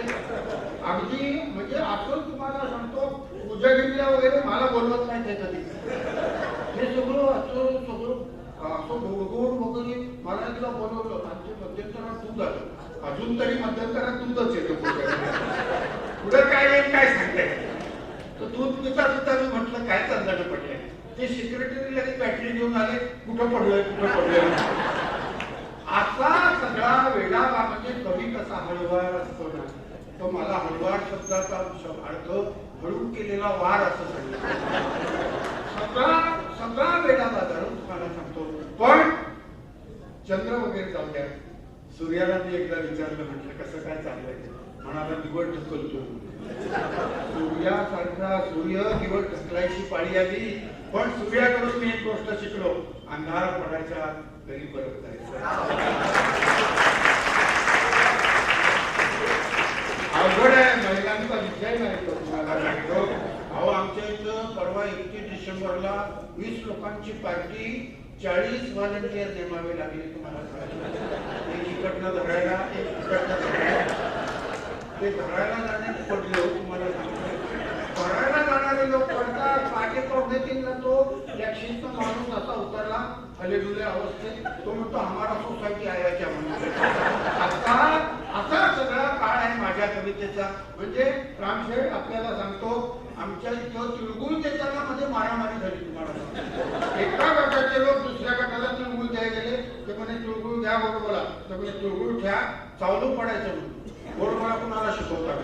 असं सगळी विचित्र माणसं तू आणि इथे कसं आता त्यांच्या त्या आज जे चित्र छापलंय त्याच्यावर आणि त्यांनाही जो मोठा काय हिरवळ आहे तो तुम्हाला सांगतो कसं छान असं छान वाटतं आम्हाला मुंबईमध्ये असं हिरवळ वगैरे आपलं काहीच नाही. मी ते केळवा माहीमला गेलो तुम्हाला सांगतो विराटच्या पलीकडं आणि ते दिवसभर ते सगळं असं म्हणजे सगळं वेळूच्या वनात किंवा असं सगळं आणि दांडातनं पाणी वाहतंय सगळं सुपारीच्या बागा नारळाची वगैरे आणि सगळं AC एअर कंडिशन हो. संध्याकाळी विरारला ट्रेन बदलून मी चंबूरला आलो ताप भरला डॉक्टर म्हणजे तुम्ही कुठं ताप 2 ताप आहे म्हणे तुम्ही त्या मोकळ्या हवेत गेला होतात का म्हटलं हो विरारला तिथं काय बघितलं म्हटलं हिरवळ बघितली त्याचेच तुम्हाला ॲलर्जी आहे हिरवळीची ॲलर्जी आहे जाऊ नका म्हटलं जाणार नाही पण काहीतरी औषध द्या औषध वगैरे काही नाही 3-4 दिवस तुम्ही त्या ट्रक टेम्पो त्याच्या मागे जाऊन उभे राहा त्यातला दूर आहे तो आत घ्या बाहेर पडा एकदम नॉर्मल हे अशा वातावरणात मी म्हणत नाही तुम्हाला पण आईचा वडिलांचा कर्मवीर भावरावांचा आणि त्यांच्या सासऱ्यांचा उल्लेख केला माय कविता मी आज म्हणतो माय नावाची माय खरं तर माय कशी असते तर आजच पेपरात आले एक काय तुम्हाला सांगायचं की अशी माय असावी की जी मुलासाठी आपलं रक्त देते अशी पण एक माय आज आहे बघा तुम्ही आहे की नाही आज मायेनं एक रक्त दिलंय आपलं त्या मुलाच्यासाठी बरं का तर ती माय नाही आहे माझी माय उघडली आहे मला इतकं वाटतं हल्ली विचित्र लक्ष देतो बरं का परवा ते न्याय देताना त्यांनी काय सांगितलं 300 शब्दांचं निबंध द्यायला सांगितलं मला एक खूप आवडलं तुम्हाला ते आता कुणीही निकाल कधी केले नाही 300 शब्दाचा निबंध द्यायचं मला खूप म्हणजे साहित्याच्या दृष्टीने चांगली गोष्ट आहे मला असं रचनात्मक पॉझिटिव्ह थिंकिंग आहे माझं पण ही जी माय आहे ती वेगळी आहे आपल्यासाठी माय तूच असतेस घर स्थापत्याचं वेसू बदलतेस काळाच्या पटरीवर चिकट मातीनं लिपलेल्या धाव्याच्या घराशी पाट्यावर मीठ मिरची वाटत कधी झोक्यावर घट्ट उभी असतेस चांदईसारखी कौलारू श्वास घेत अथवा पावसाळ्यात पत्र्याच्या ताडताड वाजणाऱ्या घरात पाखडतेस पोर किड्यांना राठ हातांनी तू कुठेही सामावतेस रोहाऊस मध्ये गुठ्यावर मोकळी ढाकली आकाश न्हाळत कृतज्ञतेची सावली होऊन तू असतेस अग्निहोत्री भाकरीचा न संपणारा वसा घेत तव्यासारखी जाळ विचवत तुझ्या हाताने असते 1000 भाकरींची ऊब तुझ्या हाताने असते 1000 भाकरींची ऊब माय आम्ही तुझ्या पोटी एकदाच येतो आणि तू तर आमच्या पोटात रोजच शिरतेस भाकरी होऊन आमच्या पोटात रोजच शिरतेस भाकरी होऊन तुझी कळण्याची भाकरी पातळ खुसखुशीत खानदेशाकडे उडीद वगैरे सगळी भरड धान्य काढून एक कळण्याची भाकरी करतात तुझी कळण्याची भाकरी पातळ खुसखुशीत तुझ्या भाकरीचे कळणे किती कठीण तू स्निग्ध तेलासारखी पसरतेस भाकरीवर आणि आम्ही कृष्ण पक्षी तुझ्या भाकरीचा चंद्र तिथी होऊन माय खरंच तुझे तिखट गोड लागते तू कान धरावास रागे धरावेस धपाटा घालावा पाठी आणि दुसरुसावे तुझ्या पदरात गालावरून तू बोटे पडावीस निघताना आणि आयुष्याच्या पदरात तुझी भाकर चगळत बसावं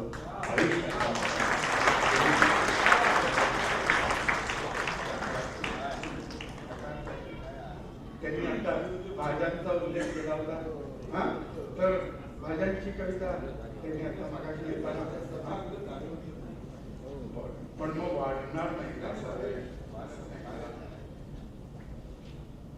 मला खूप संकोच वाटतो तुम्हाला सांगतो पण तरी माझं काय माहिती आहे का माझं घरी कुणी ऐकून घेत नाही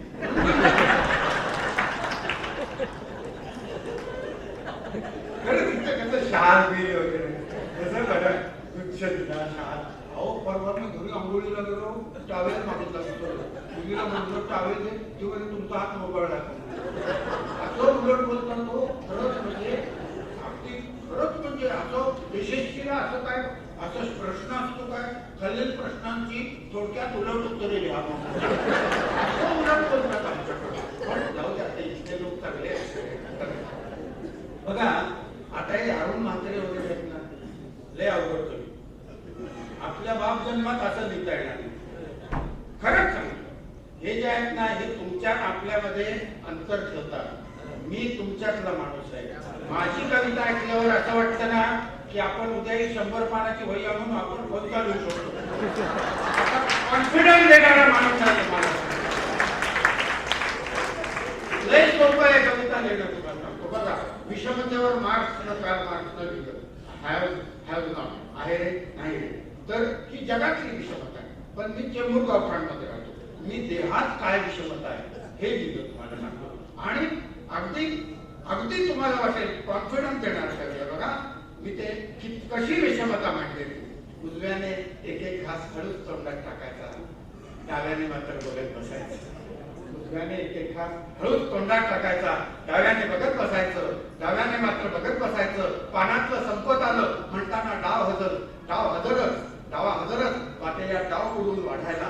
हा देखील उजव्याचा डाव, हा देखील उजव्याचा डाव बहुधा वाढून झालं की डाव रिता कोरड्याने झाकणीवर पहरा दे. तरीही डावा अभिमानाने फुलायचा. निदान पाण्याचं भांड करण्याचा मान तरी आपला, पाण्याचं करण्याचा मान तरी आपला. पण तिथे त्याच्या लक्षातच यायचं नाही, साधी 4 शीतं आपल्या हाती लागत नाही. साधी भाताची 4 शीतं आपल्या हाती लागत नाही. उजव्याचे होते न होते तोच हात दुखाना, डावा हजर पाण्याचा तांब्या भरून, म्हणजे चुळाई आणि भरायच्या फळफळून. आणि लागली हातावर बडीशेप द्यायला, चमचा भरून डावा तयारी. आणि उजवा पोटावर हात फिरवत ढेकळ देणार. वाढदिवसाला पार्टीला गेलं तरी बुके मात्र डाव्याकडे. आणि उजवा ऐटीत उंचावून हॅलो हाय शेकहँड करणार, हॅलो हाय शेकहँड करणार. जन्मभर आपण पोचायचे धनी म्हणत डावा चणफडायचा. आपण सतत डेबिट साईडला आणि उजवा मात्र क्रेडिट घेऊन जाणार. आपण सतत डेबिट साईडला. काय चांगली माणसं समोर येतो तुम्हाला सांगतो. खरंच या ओळीला दाद मिळणं फार अवघड असतं. खरोखर तुम्हाला म्हणजे माऊलींनी जसं वंदन केलंय ना, तसं मी आज वंदन करतो तुम्हाला. हे फार ही चांगली गण. तुम्ही खरे कवितेचे श्रोते आहात तुम्हाला सांगतो. बाकी सगळं जे काय आहे ना ते विसरून जा. आणि दुसरं म्हणजे आता म्हणजे आचारसंहिता पण संपलेली आहे सगळी, नाही का? बरोबर. म्हणजे त्यांचं ते हे आचारसंहितेमध्ये वाढदिवस आला असता एखाद्या वेळेस बोलणं वगैरे थोडंसं अवघड जातं. तिथं कसं तर वाढदिवसाला पार्टीला गेले तरी बुके मात्र डाव्याकडे, उजवा ऐटीत उंचावून हॅलो हाय शेकांड करणार. आणि जन्मभर आपण ओझ्याचे घरी म्हणत डावा तडफडायचा. आपण सतत डेबिट साईडला, उजवा मात्र क्रेडिट घेऊन जाणार. रस्त्यावर भले दिमागात पाठी लावतात, डाव्या बाजूने चाला. आणि नंतर मात्र वाम मार्गाने गेला म्हणत राहतात.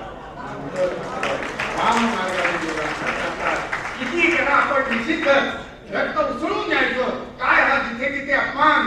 देवळातला पुजारी तो देखील आता उजवी घाला म्हणणार. प्रदक्षिणेला मराठीत उजवी म्हणतात, उजवी घाला म्हणणार. रस्त्यावरचा ज्योतिषी तो देखील डावा झिरकारून उजवा पुढे करा म्हणतो.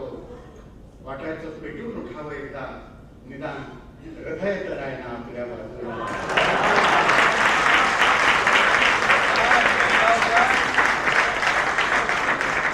मात्रे अशा कविता लिहायच्या असतात. निदान हृदय तर आहे ना आपल्या बाजूला. एक ना एक दिवस अडवून चढवेल कविता शुद्ध रक्ताला. पण त्याला नास्ती वाटायची. करायला जायचो एक व्हायचं बलतर न जाणो. आपली बाजू उघडी पडायची, आपली बाजू उघडी पडायची. नको रे बाबा, नको रे बाबा. डाव्याचा तर हे असं निमित्त व्हायचं संपाचं. आणि अखेर व्हायची टाळेबंदी. 3.5 लाख लोक भांडी कुंडी विकून गावी निघून गेले गर्दी संपात. तुम्हाला सांगतो डाव्याच्या मनात कोणीतरी घडवून दिलंय काहीतरी विनाशलंय. हे कळायला उद्याला काय वेळ लागतोय. तशी तो उभी करत थोपटत म्हणाला, अरे हे असं युगानुयुगे चालत आलंय. तू पाठी हाती धरायचीस, आम्ही अक्षरे गिरवायची. तू पुस्तक हाती धरायचं, वाचता वाचता आम्ही पाने उलटत जायचं. तू शटल चेंडू हाती धरायचा. आम्ही रॅकेट कपड्यावर घाव घालायचा. हा खेळ असाच चालत आलाय. असाच चालत आला. नशीब समज उजवा डाव्याला म्हणाला. निदान नमस्कार करताना टाळ्या वाजवताना आम्ही तुला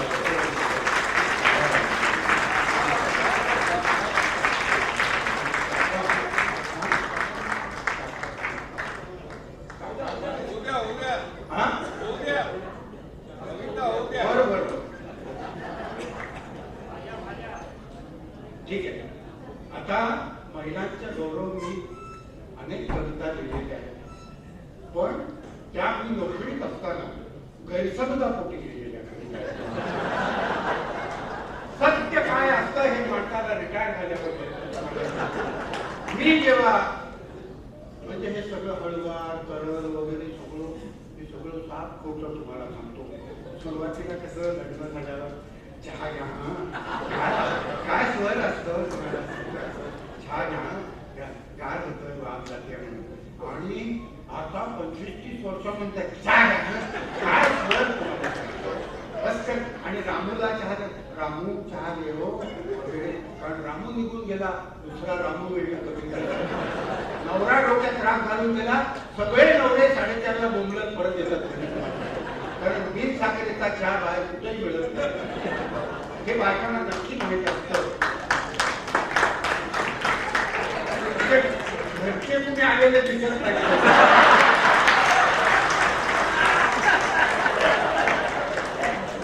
काय हाणायला आता हे किती क्रूर असतात. सत्य सांगणे रामशेठ सविस्तर कर्तव्य असतं. महिलांइतकं क्रूर या जगात काही नाही. हे मी आहे व्यासपीठावर सांगतो. सॉक्रेटिस काय, जीसस क्राइस्ट काय, या सगळ्यांनी सत्य सांगितलं. मला सुद्धा हे मी घरी नाही बोलू शकत. पुरुष बघा, आम्हाला मेथीची जुडी निवडायला दिली तर आम्ही ती अशी फिरवतो.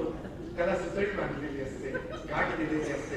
आम्ही ती सोडायचा प्रयत्न करतो. महिला बघा अशी बोटं खसकन कलात्मकता नाही. ती काडी हातात घेतली. आम्ही म्हणतो हे पान तोडू का, हे पान तोडू. आम्हाला घाई नसते, भांडण नसते. पहिला बघा फटाफट काड्या पान आहे तिकडे, काड्या तिकडे. 10 मिनिटात त्या व्यक्तीच्या जोडीची वाट लागतात. नारळ कसा खोटा बघितला असेल तुम्ही, हृदय खोटा तसं वाटतं.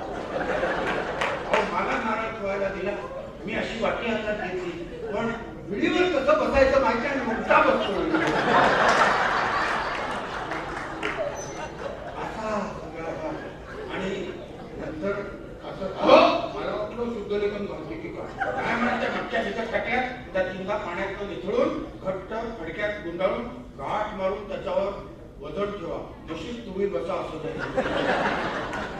रोड कसे येत आहेत बघत बसा.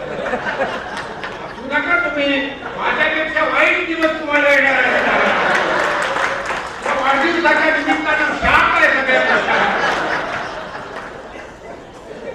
त्या स्वयंपाकघरामध्ये किती क्रूर गोष्टी असतात बघा.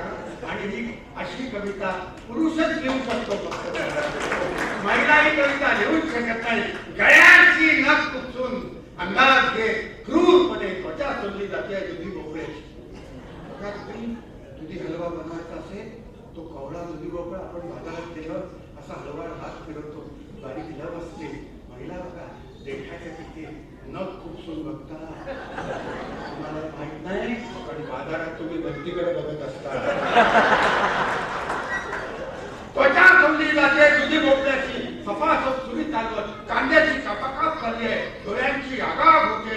शाळा नारळावर कोयत्याने दरोडा घातलाय. हे बाजूला जातोय वांग, ते बाजूला जातोय वांग, नितळतंय त्वचेतून पाणी टपटप. मला भरून आलं बघा. तुम्हाला सांगितलं एक 5-6 दिवस प्रॅक्टिस केली, तुम्हालाही भरून चालत सुद्धा नाही. ते तेल चोपडून वांग भाजतात. खरंच खूप क्रूरता आहे. मला वांग भाजायला सांगितलं. एक तर आपण पुरुष हलवार द्यायचे आणि त्यात मी कवी डबल हलवायचं. मला ते बघवेन हात ठेवला आणि ते वांग फिरवत राहिलं. वांग निघून गेलं, हात भाजला. माणसाच्या दुःखावर माऊलींपासून म्हाताऱ्यांपर्यंत अनेकांनी कविता लिहिल्या. पण पण वांग दुधी भोपळा याचं दुःख मांडणारा एकमेव कवी आहे. जगदीशचंद्र बोस नंतर अशोक नायगावकरांचं परवा हे फांद जाते वांग दिखते त्वचेतून पाणी टपटप तडतडते गोरी हा अखेरचा फडफडाट कडीपत्त्याच्या पंखांचा उकळत्या केतात ते चिवड्यासाठी फोडणी करतात. कडीपत्ता एवढा बचकावर घालतात फटफट फटफट फटफट फुलपाखर तडफडतायत असं वाटतं. आणि ही बाई त्या बाईला म्हणते काय छान तापलाय खाण्यामध्ये. अरे कसल्या समानतेच्या गोष्टी करतात. तिखट टाकलं जात आहे भाजीच्या अंगावर डोळ्यात धारेवर किसली जात आहे. गाजर पिळवणूक चालली आहे आंब्याची सर्व हारा बनली होय. वरमांट्याखाली चिरटके मीठ मिरची आणि बत्ता घातला जातोय वेदोऱ्याच्या डोक्यात. फडक्याने गळा आवळून मुसक्या बांधून दह्याला फासावर चढवलंय चक्का बनवण्यासाठी. हे भरडले जात आहे प्रभू. लाही लाही होते मक्याची ज्वारीची भर बाजारात सुरा खुपसला जातोय कलिंगडाच्या पोटात. पोलीस नुसतेच बघतात संत्र्या मोसंब्या केळ्यांची वस्त्र उतरवली जातात. वस्त्र उतरवली जातात. एवढ्या डोळ्या मक्याच्या कणसाला दिले विस्तवाच्या तोंडी आणि वर मीठ तिखट लिंबू तोडलं जात आहे जखमांवर. हे काय चाललंय.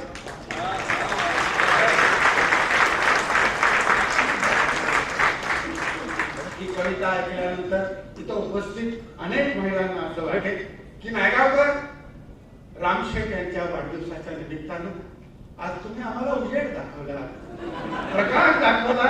उद्यापासून त्या क्रूर स्वयंपाकघरात आम्ही पाऊल देखील टाकणार नाही असा गैरसमज होण्याची शक्यता आहे. तेव्हा आदरणीय मधुबाई, आदरणीय रामशेठ आणि आमचे मधुकर भावे आणि तमाम पुरुषांच्या वतीनं मी महिलांना असं आश्वासन देतो की स्वयंपाक करणं हा महिलांचा जन्मसिद्ध हक्क आहे आणि आम्ही पुरुष मंडळी इथून पुढे या भानगडीत पडणार नाही. हे अतिशय हृदय आणि हृदयाला स्पर्श करणाऱ्या शुभ सोहळ्याचे उत्सवमूर्ती आपल्या सर्वांचे प्रिय नेते, लोकनेते, माझ्या दृष्टीने एक सामाजिक कार्यकर्ते रामशेठजी यांच्या वाढदिवसाच्या निमित्ताने कोकण मराठी साहित्य परिषदेच्या माझ्या सहकार्यांनी हा समारंभ आयोजित केला. या समारंभाला एक साहित्यिक स्पर्श आहे. कोकण मराठी साहित्य परिषद स्थापन होऊन जवळजवळ 34 वर्ष झाली. खूप मोठं काम या परिषदेने महाराष्ट्रामध्ये आणि विशेष करून कोकणामध्ये केलं. मी रामशेठ म्हणालो की आपण या माझ्याबरोबर. कोकण मराठी साहित्य परिषदेने केवळ वेंगुर्ले दोडामार्गपासून डहाणू जव्हारपर्यंत शाखा स्थापन केल्या आणि साहित्याचं अभिसरण केलं एवढंच नाही, तर आधुनिक महाराज आणि दोन महाकवी इथे बोलले, कविता वाचल्या, कवितेवर भाष्य केलं. हे 21व्या शतकातलं हे कवित्व आहे. पण यांचे पितामह पितामह जे आधुनिक कवितेचे जनक केशवसूत, कवी केशवसूत हे आपल्याला एक आकाशाचं नक्षत्र कशी यावं त्याप्रमाणे या नवेतीच्या प्रांगणामध्ये मराठी भाषेला केशवसूत लाभलेले आहे. या संबंध महाराष्ट्रामध्ये एकाही कविता किंवा साहित्यिकाचं स्मारक नाही, कारण ते ज्या ठिकाणी जन्म झाला त्या ठिकाणी ती जागाच उपलब्ध नाही, घर उपलब्ध नाही, जमीन उपलब्ध नाही. तुमच्या आणि माझ्या आणि महाराष्ट्राच्या सौभाग्याने मालगुंड गणपतीपुळ्यात जवळ छोटं गाव आहे, त्या ठिकाणी केशवसूतांचा जन्म झाला. आणि तुमच्या माझ्या सुद्यामध्ये घर मोडकळे आलेलं शाबूत होते. कोकण मराठी साहित्य परिषद स्थापन झाली आणि सर्वप्रथम मी घोषणा केली की या आधुनिक महाराष्ट्राच्या ज्ञानेश्वराचं स्मारक कोमसाप उभं करून दाखवेल. आणि यावरही मी रामशेठने आता सांगितलं सहजपणे, ते म्हणजे मला येऊन पाहायला पाहिजे. महाराष्ट्राचा वैभव कोकणापुरतं नाही, अखिल महाराष्ट्र, बृहद महाराष्ट्र, ज्या ज्या ठिकाणी मराठी भाषा बोलली जाते, त्या ज्या ठिकाणी मराठी लेखन साहित्य लिहिलं जातं, त्या त्या ठिकाणी यशवंतांचं नाव घेतलं जातं आणि त्यांचं स्मारक त्या गोवाचं स्मारक केले. गेल्या 33-34 वर्षामध्ये असंख्य कार्यक्रम आम्ही केले, पण आज रामशेठ ठाकूरांचा सत्कार, त्यांच्या वाढदिवसानिमित्त त्यांचं अभिवादन, त्याला नमस्कार. मूर्ती लहान आहे पण कीर्ती अपार आहे. माझे मित्र मधुकर भावे यांनी त्यांचं व्यक्तिचित्र तुमच्या समोर उभं केलं. त्या अनुषंगाने सांगतो आपल्याला हे नाव मला माझ्याही फार परिचय असं नव्हतं. आम्ही साहित्यिक लोक आमच्या क्षेत्रामध्ये वावरतो, संधी मिळाली की आमचे 2 मित्र जे बोलले त्याप्रमाणे बोलतो. परंतु आपल्या आजूबाजूला काही उत्तमपैकी प्रकाशमान होणारे दिवे असतात, चंद्र असतात, सूर्य असतात, त्यांचा आपला परिचय नसतो.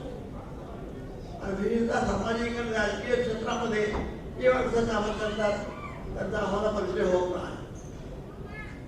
काही वर्षापूर्वी त्यांनी रामप्रहर म्हणजे ते लोकनेते, सामाजिक कार्यकर्ते आणि राजकारणी आहेत, काही वृत्तपत्र सुरू केलं. त्या वृत्तपत्राचं नाव जरा सुंदर, रामप्रहर.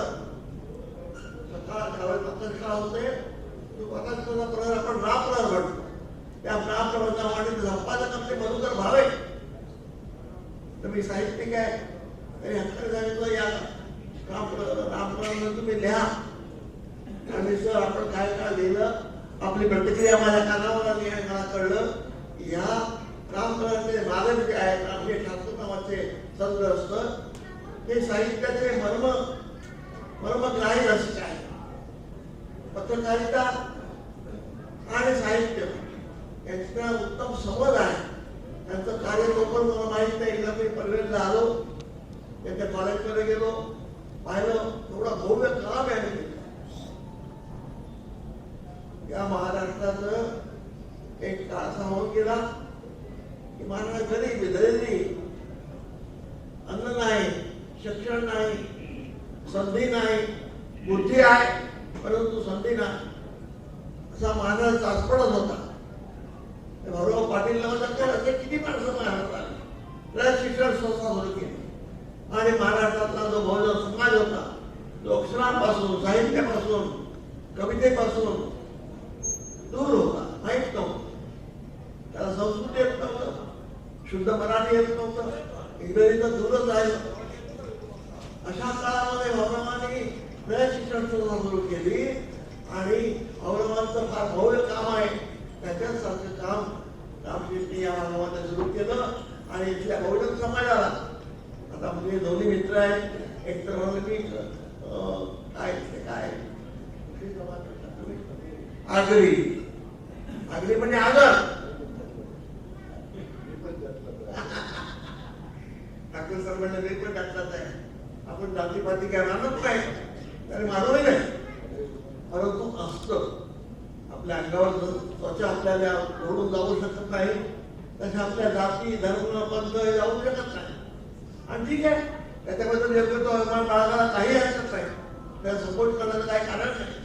अशा या दुर्लक्षित, अलक्षित, उपेक्षित समाजामधून रामशेठ जरी गौरव आले, हे रामशेठ या भागामध्ये आहे आणि या भागाचा चेहरा मोहरा बदलून टाकण्याचं काम या माणसाने केलं. कोणत्या माध्यमातून? राजकारण एक माध्यम आहे, राजकारण म्हणजे साधन आहे. त्या राजकारणाच्या माध्यमातून आपण पुढे जातो. ते राजकारण अत्यंत विधायक पद्धतीने, रचनात्मक पद्धतीने वापरून, शिक्षणाचा आधार घेऊन या बहुजन समाजाला एक मुखर केलं, त्याला एक उद्गार दिला, त्याला शब्द दिला, त्याला लिहितं केलं, वाचतं केलं आणि शहाणं केलं. मित्रांनो, कोकणात समजलं, कोकणामध्ये साहित्य परिषद आहेत, पण एरवी सुद्धा मी कोकणात खूप फिरत असतो. परंतु पनवेल आणि हा परिसर जो आहे रायगड जिल्ह्याचा, ते आम्ही म्हणतो कोकणचं नाक आहे, कोकणची श्रीमंती आहे.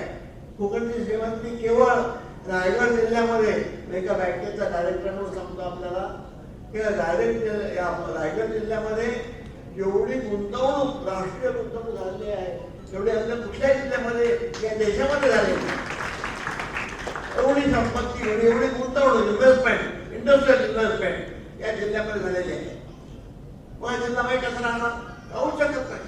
या ठिकाणी नेतृत्व जर रामशेठ ठाकरेंसारखं एक कर्तबगार आणि गोरगरिबांची सेवा गोरगरिबांची करुणा याच्या अंतःकरणामध्ये रूप भरलेली आहे. तो माणूस समाजाला मागे घेऊ शकत नाही. स्वतःला किती करावं लागलं तरी सुद्धा ते करून समाजाला वरती उत्थापन देण्याचं काम रामशेठ ठाकूर करतात. पण आजच्या समारंभाला एक वेगळा स्पर्श आहे, सरस्वतीचा स्पर्श आहे, साहित्याचा स्पर्श आहे. मित्रांनो, साहित्य म्हणजे काय? साहित्याची व्याख्या कशी करता येईल आपल्याला? आम्ही सोपे शब्दात सांगतो. आम्ही खेड्यापाड्यामध्ये जातो लोक विचारतात साहित्य परिषद, साहित्य म्हणजे काय सांगावं लागतं. साहित्यिक म्हणून कवी म्हणून आम्हाला जबाबदारी आहे. बलकर भाव आहे म्हणजे पत्रकार आहे, त्यांनाही सोप्या भाषेत कठीण गोष्टी सांगायला लागतात. साहित्य म्हणजे सहत्व,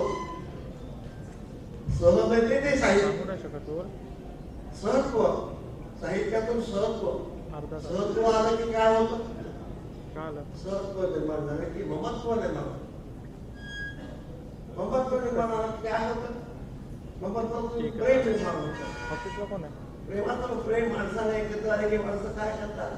प्रेमाने माणूस, प्रेमाने समाज साधला गेला, बांधला गेला तर तो काय करतो? तो एक होतो, एकात्म होतो. पहा, सहत्व, ममत्व, एकात्म आणि समाज विराट हा समाज जो आहे. सहस्त्रपाल, सहस्ररीष, सहस्रनेत्र असा विराट समाज पुरुष जो आहे. त्या समाज पुरुषाला असतो तर हाताला सापडत नाही, दिसतो पण तो पकडता येत नाही. असा समाज पुरुष एकात्म झाला तर फार मोठं काम होतं. साहित्यिक हे करू शकतो कारण साहित्यिक सहत्व, सहत्वाचं ममत्व, ममत्वाचं एकत्व, एकत्वातून शेवटी तुम्ही काय म्हणता? शेवटी आपल्याला साहित्याचा अर्थ काय, मर्म काय? सत्यम शिवम सुंदर. सानेगुरुची शांती आई तुम्ही आम्ही सर्वांना असलेली आहे.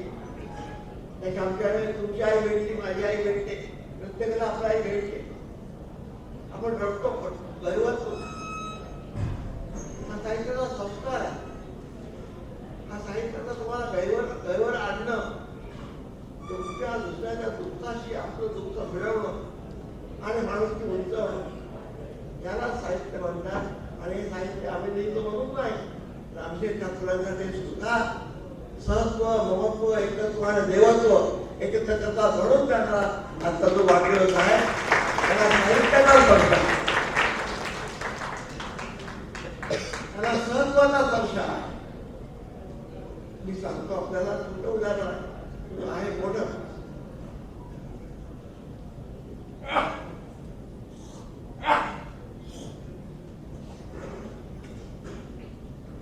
मी सिंधुदुर्ग जिल्ह्यामध्ये एक शाळा चालवतो. गोरगरिबांची मुलं, वंचितांची, शोषितांची मुलं. आमच्या घटका समाज आहे, उपाळ, भोसरी, गोसावी, भटके समाज, कोळी, दलित तर आहेतच. त्यांना अक्षरापासून शेकडो वर्ष किंवा कदाचित कधी लाभ झाला नाही अशी माणसं त्यांची मुलं माझ्याकडे आम्ही शिकवतो. 40-45 वर्ष मी शाळा चालवतो. त्या शाळेमध्ये एक विद्यार्थी, एक शिक्षक होता, गोसावी, भटकी जाऊन. दुर्दैवानं अनेक वर्षाचा मुलगा त्याचा मुलगा अंध निघाला, दोन्ही डोळ्यात तो अंध झाला. हा शिक्षक माझ्याकडे आला, असं काय करू मी, एकुलता एक माझा मुलगा, दोन्ही डोळे अंध. तो मुलगा अंधळे झाला, मी, माझी पत्नी, माझं कुटुंब अंध झालं. ही साहित्यिक आहे, कळव लागलं, संवेदना लागलं, हे आमचं कामच आहे.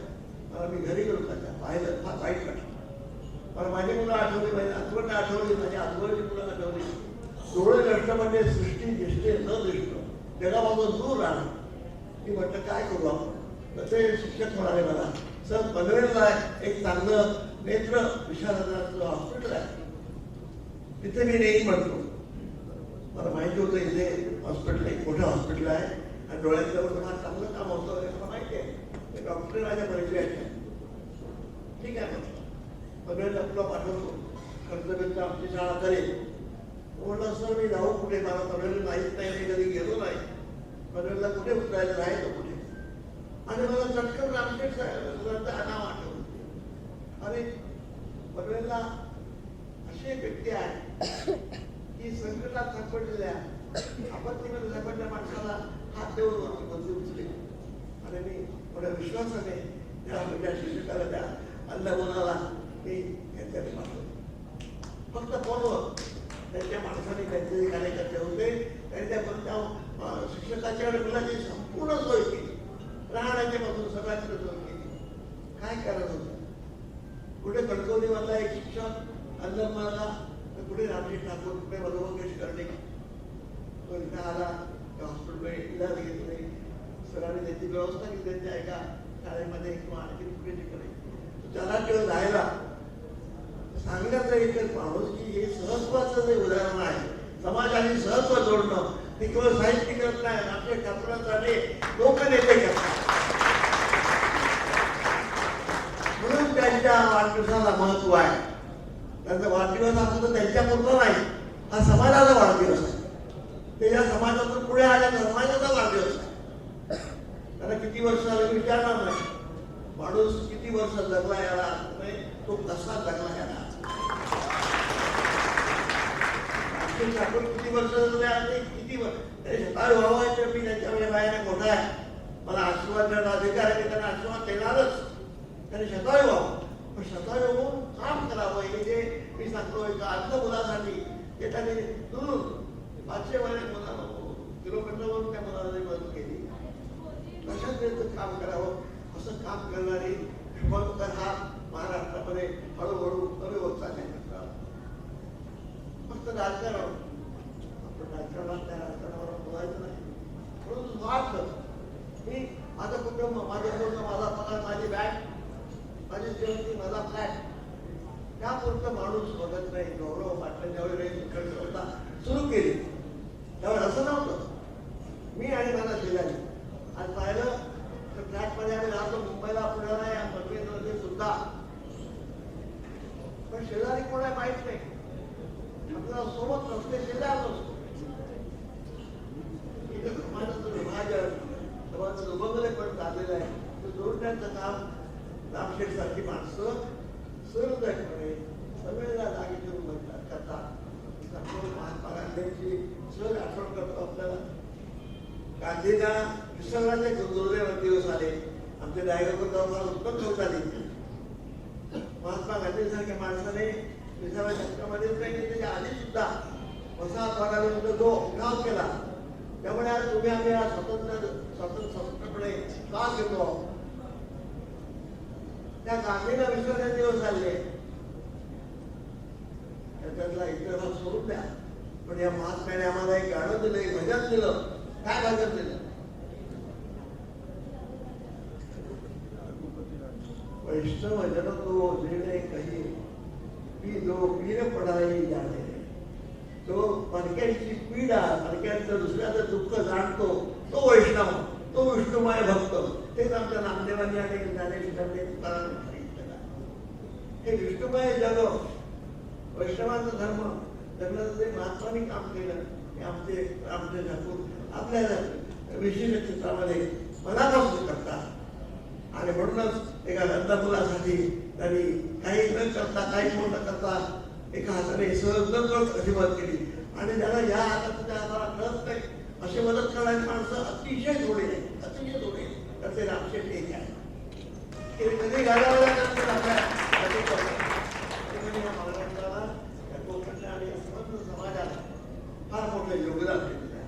मित्रांनो, कुठल्याही गोष्टीला मी बँकेतला माणूस आहे, बँकेमध्ये एक सिनियर डायरेक्टर आहे. आमच्याकडे कोणत्या वतीने अब्जावधी व्यवहार होता, त्यातला मी तज्ञ नाही. पण तुम्ही माझ्या सहकार्याला, माझ्या चेअरमनला, माझ्या व्हाईस चेअरमनला मी सांगतो की आपण जे बँकेचे पैसे देतो लोकांना, आता ते धंदा असतो, त्याचा व्याज देतो, आपण पैसे कमवतो, करून देतो. बँकेचं कामच आहे. परंतु बँकेने आपला मानवी चेहरा ठरवता कामा नये. समोर येणारा माणूस तो रवाडी करतो पैसे कमवतो ठेवतो पत्ता लागत नाही.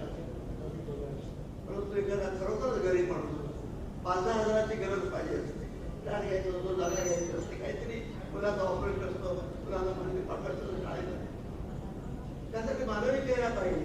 म्हणून मी उदाहरण तुम्ही जो पैसा वापरता बँकेमध्ये म्हणा किंवा तुमच्या घरामध्ये, त्या पैशाला किंमत आहे. त्याला किंमत म्हणतो प्राईस. त्या पैशाला पैशाचं मोठं प्राईस. बँकेमधला पैसा तुम्ही एवढे जेवता त्याची किंमत असते. परंतु त्या किमतीचं मूल्य केव्हा होतं तुम्हालाही सांगतो मी. आपण इथे आणलं रामकृष्णच्या शुभेच्छासाठी मी आलो आहे. सहज सांगायला सांगतो तर आपल्याला आपण पण मदत करतो लोकांना.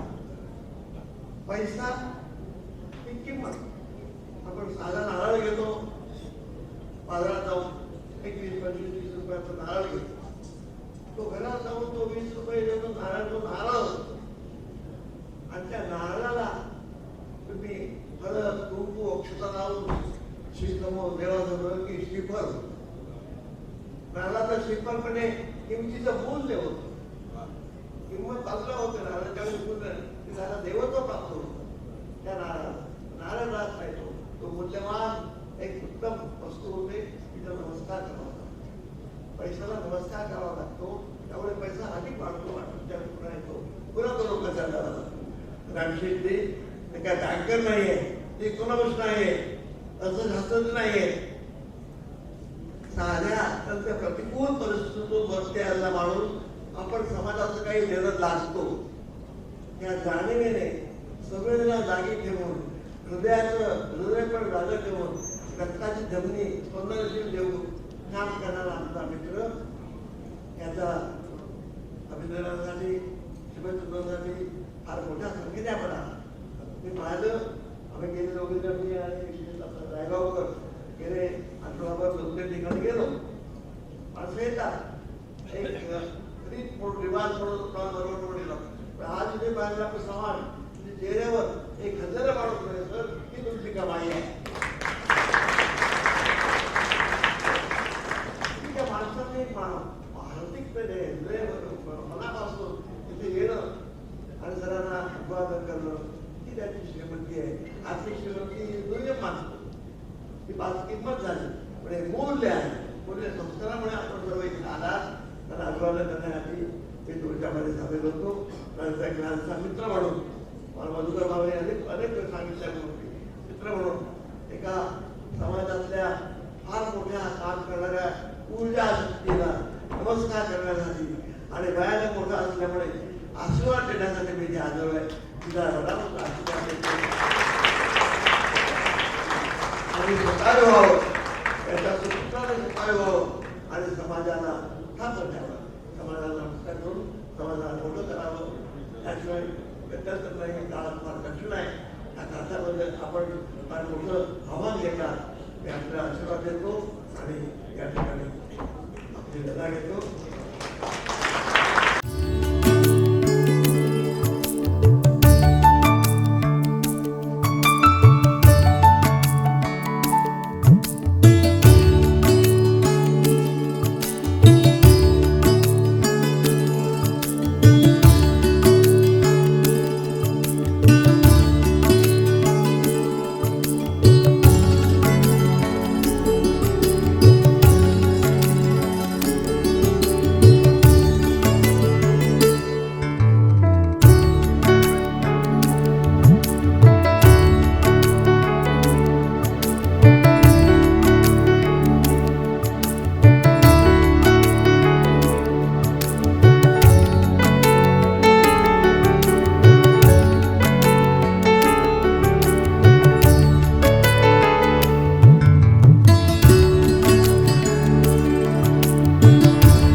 रायगड जिल्ह्यामध्ये जी आपली साहित्य परिषद जी आहे कोकण मराठी साहित्य परिषद याची एक शाखा आणि त्यामध्ये गणेश कोळी, मनोहर म्हात्रे आणि चंद्रकांत मडवी आणि त्यांच्या सहकार्याने माझी विचारप्रमाणे कसा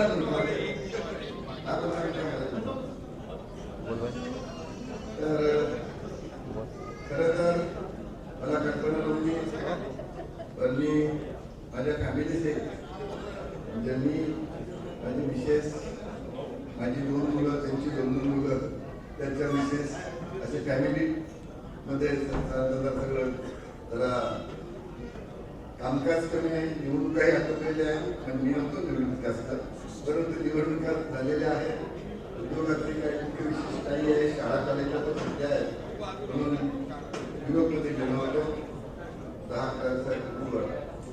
तिकडं गेल्यानंतर मला या तिघांनी मला फोन करून सांगितलं की साहेब आम्ही अशा पद्धतीनं एक आपल्या कोकण मराठी साहित्य परिषदेच्या माध्यमातून आपला एक सत्कार करायचा एक विचार करतोय. पण ही फार छान आयडिया मला वाटली की आतापर्यंत भरपूर सत्कार झाले, 10,000, 15,000 ज्यांच्यामध्ये पण झाले, त्यांच्या पण झाले आणि मोठमोठ्या सभा पण झाल्या असतील. पण आमच्या साहित्यिक मित्रांच्या दृष्टीने मी काय काय परिषदेला आलो आहे, वेगळं हजर राहिलं आहे. काही वेळेला साहेबांना मला सहवास मिळाला. त्यांच्या गझलचा मी निमित्ताने दरवर्षीचं आयोजित पण करतो साधारणतः. तर अशा सर्व याच्यातून ही मित्रमंडळी आहे आणि यांच्यामध्ये आपला वाढदिवस साजरा करावा ही अभिनव कल्पना मला खरी वेगळी वाटली आणि मी ती उचलून धरली. आणि आज मला त्यानंतर त्यांनी मला नावं सुचवली का कुणाला बोलायचं काय, माझे अतिशय म्हणजे ज्येष्ठ भीष्माचार्य आपल्याला मराठीमध्ये म्हणतात ते असे मधुमंगीर कर्मेकर साहेब ह्यांना आपण नक्की बोलवा म्हणून त्यांना सांगितलं. एक पहिलं नाव आलं. दुसरं आता आम्ही नायगाव सर आहेत, मराठी बांद्रे सर आहेत आणि बाकी तर ही नावं म्हणजे आमच्या काही थोडी भावेश थोडी ज्येष्ठ, बाकी आम्ही साधारणतः एकाच्यातलं मुल्ला साहेब पलीकडे हजर आहेत. तर ते आम्ही बऱ्याच वेळा असं झालेलं आहे. पण गेल्या एक 25-30 वर्षभरामध्ये अनेक वेळा असे लहान मोठ्या कार्यक्रम केले, पण हा तुमच्या मोठ्या लोकांच्या बरोबर वाढदिवस साजरा करायचा हा माझा पहिला दिवस आहे. आणि त्याच्या दृष्टीनं अगदी मोठमोठ्या आता खासदारकी निवडून आल्यानंतर किती मोठ्या मिरवणुका, किती काय झालं, तर अनेक वर्षभरामध्ये त्याचा उल्लेख झाला की दिवापरी साहेबांचा निमंत्रण देण्याकरता लाखोचा मोर्चा आयोजित केला, नेतृत्व माझं होतं. आणि त्याच्यातून सर्व हे करताना जितका आनंद झाला नसेल त्यापेक्षा जास्त आनंद मला आज आपल्याबरोबर आहे. खरं तर या याच्यातून उद्देश जो आहे साहित्य परिषदेचा आणि साहित्यिकांचं काय असतं, तर त्यासाठी तुम्ही मधुमती कर्णिक साहेब आपले ते आहेतच, हे सर्वांचे त्यांचं विशिष्ट नाव मी काय कामात मी बोलणार नाही. पण ह्यांच्या बरोबर वागता बोलताना मला इतकं वाटलेलं आहे की मला वाटतं की आपण सारखं ह्याच्यातच राहावं. लोकसभा, विधानसभा आणि बाकी काय तसलं काय असेल किंवा धनिक व्यापारी, उद्योजक यांच्याकडे जाण्यामध्ये काही अर्थ नाही. या तुमच्या आमच्या प्रश्नांचे मनाला समाधान मिळतं, म्हणजे बाकी मला मिळत नाही. त्याकडे मगाशी बोलतो होता कणव हा शब्द वापरला, म्हणजे तुमच्या कोणाला कणव म्हणजे असते की नाही, तर ही कणव ज्याच्या हृदयामध्ये आहे तोच काहीतरी आयुष्यामध्ये आपलं खरं मोठं होण्याचं मी करतो. पण पैसे, पण संपत्ती वगैरे नाही. आणि ते कधी येतं त्यावेळेस बऱ्याच वेळा असं होतं की अनुभवातून येतं. आपल्या वाट्याला तसं जरी आलं असेल, माझ्या वाट्याला मी काय सांगत बसणं बरोबर नाही, परंतु सांगत पण नाही जास्त करून, म्हणजे क्वचित सुंदर पण नाही. तर म्हणजे हायस्कूलच्या लेवलला मी शाळेत शिकत असताना पाण्याचे हंडे डोक्यावर घेऊन 2-2 किलोमीटरवरून आईला पाणी भरण्याकरता मदत केलेली आहे. कॉलेजच्या सुट्टीवर आलो त्यावेळेला सुट्टीवर जायचं झाल्यानंतर म्हणजे पहिलं पिढी सातारा होतो, पिढीला होतो, FY वगैरे असं असायचं. तर त्यावेळेला आल्यानंतर मग रेल्वेच्या ह्याच्याकरता ते रेल्वे जर गव्हर्नमेंटवर काम झालं तर तिथं 1 रुपया मजुरी जाणं असेल. त्याच्या वेळेला पडावरती रेतीच्या टोपल्या बुड्या मारतात काढतात आणि ते खाली करतो आपण ते करून घेतलं. म्हणजे ह्या सगळ्या ह्याच्यातून गेल्यानंतर कष्टातून आपण स्वतः कष्ट करून मग कॉलेजला गेला तिथेही लेबर स्कीम होती, तिथेही शेतामध्ये काम करून साधारण ते करून बिल्डिंग कॉलेजची बिल्डिंग चालू होती ती खडी फोडणं म्हणजे आणि बिल्डिंगचं काम करण्याकरता 1-2 तास सकाळचं काम करायचं बाकी मग कॉलेजला जायचं. म्हणजे अशा प्रकारचं होते सुद्धा आपलं ते जेवण मिळत होतं. तर ह्या सगळ्या गोष्टी गेल्यानंतर पैशाची किंमत ही आपल्याला त्यावेळेस समजतं, आपण त्याच्यातून गेल्यानंतर समजतं. आणि तशाच ते सगळं माझ्या अनुभवाबरोबर आलेलं आहे आणि या अनुभवाचे क्षण माझे होते आणि तेच बघून मग माझ्याकडे पैसा ज्यावेळेला आला मग त्या 270 340 रुपये मला मिळायला लागला. तिथून नंतर जर थोडी पुढं नोकरी, त्याच्यानंतर पुढं एक 5,000 रुपयाचं काम घेतलं. 5,000 रुपये किमतीचं प्लास्टिकचं टेंडर बांधायचा चिखलाचा बांध आहे ना, तो बांधायचा वस्तू 5,000 राहिलेलं ते 10,000 रुपयाचं काम घेतलं होतं आणि त्यातून 2 पैसे पण पुढं अनुभवातून सेक्युरिटीने पण काम केल्यानंतर लहान मोठी कामं करत जाऊन आता मी झालो मोठा कॉन्ट्रॅक्टर झालो. जे मला लोक म्हणतात म्हणतो आता मी समजत नाही की मोठा कॉन्ट्रॅक्टर झालो, पण तसं झालं. आणि त्याच्यातून जे 4 पैसे मिळालेले आहेत तर ते 4 पैसे आपल्याला जी हृदयातली कणव जी असते ते आपल्याला गप्प बसू देत नाही. आणि त्यामध्ये मला असं वाटतं की हे सगळं जे साहित्यिक लोक आहेत ना, हे पंचायत सगळं की आपण सर्व लहान मोठे साहित्यिक म्हटल्यानंतर आता मॅडम नाही बोलायला ताईच बोलायला तुम्हाला काय त्या गांधी मॅडम असतील, तुम्ही असाल काय असाल. पण ह्या यांची आणखी कविता बऱ्याच काही ऐकल्यात. भावेसाहेबांनी उल्लेख केला, परत जो लेख केलाय ना त्याच्यामध्ये की माझा 2 नंबरचा मुलगा जो आहे परेश ठाकूर म्हणून, तर त्याचं त्यांनी कौतुक केलं की परेश ठाकूर सभागृह महापालिकेचा आहे, प्रशांत ठाकूर आमदार आहे, तो महापालिकेचा आता जर महापालिकेचा जरी हे झाली स्थगित झालेली असली तर तो आहे. तर तो दरवर्षी कालिदास जयंती इकडून त्याला कवी संमेलन वगैरे भरवतो वगैरे आणि त्या कविता करतो.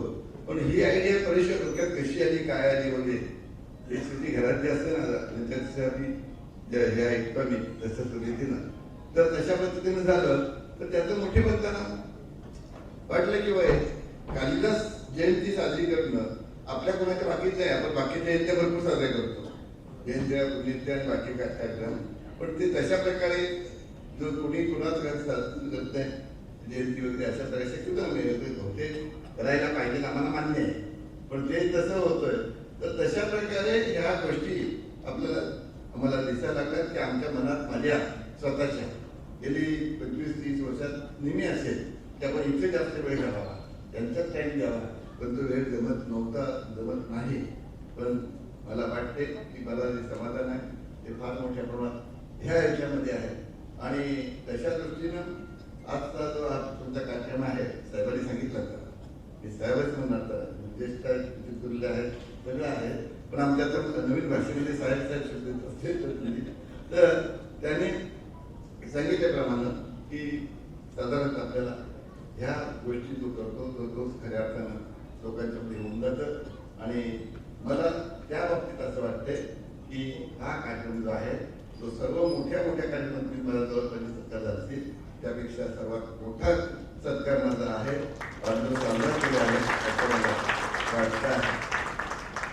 मी मराठीचाच विद्यार्थी आहे. बीएला मध्ये स्पेशल मराठीत होतं, संत वाङ्मय वगैरे सगळी हे केलेलं आहे. आणि त्याच्यामुळं म्हणजे मराठीमध्ये मला फार आवड आहे, पण वेळ मिळत नाही. आवड आहे सवड नाही अशी प्रकार होते. म्हणजे आवड असेल तर सवड म्हणून म्हणतो आपण, पण त्याच्यावर जास्त जोर दिला तरच होतं ना, ते नाही तर होत नाही. पण त्याच्यामुळे मला फार बरं वाटतं. म्हणजे तुमच्याबरोबर वेळ जिथं एकत्र येतो आपण त्या गप्पा चप्पा मारताना मला फार हे असतं. तर ही सवड जी आली त्याच्यानंतर आपल्याला काढली, आपण त्याला अवेअरनेस करतोय हे फार महत्वाचं आहे. या पुढे जाऊनशी मला वाटते की अशा प्रकारचे अनेक म्हणजे वाढदिवसाला कधीतरी करण्यापेक्षा वर्षातून अनेक वेळा अशा प्रकारे दरवर्षी यावे अशा प्रकारची माझी अपेक्षा आहे. म्हणून तुम्ही ज्यावेळेला मला कधी हाक माराल तर त्यावेळेला मी 100% तुमच्यावर वेळोवेळी भेटेन याची अपेक्षा व्यक्त करतो. फार चांगलं आपलं हे चाललेलं आहे आणि यात मला बरंच फार बरं वाटत असतं. मला वाटते साहित्य परिषद वगैरे आपला उल्लेख झाला, अखिल भारतीय मराठी पत्रकार संघाचा उल्लेख केला, कोकणची परिषदेचा उल्लेख केला. मी तुमची इच्छा हे 100% पूर्ण करीत आपण आता ते कुठल्या वर्षी सुद्धा ते ठरवायचं असतं ना. आणि आणि आणि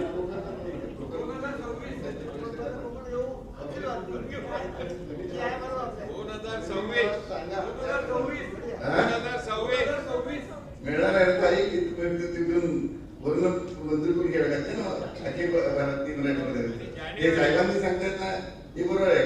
कोकण मराठी दोन्ही मला तुम्ही लावा नंबर पाहिला तो डायरेक्ट घेणार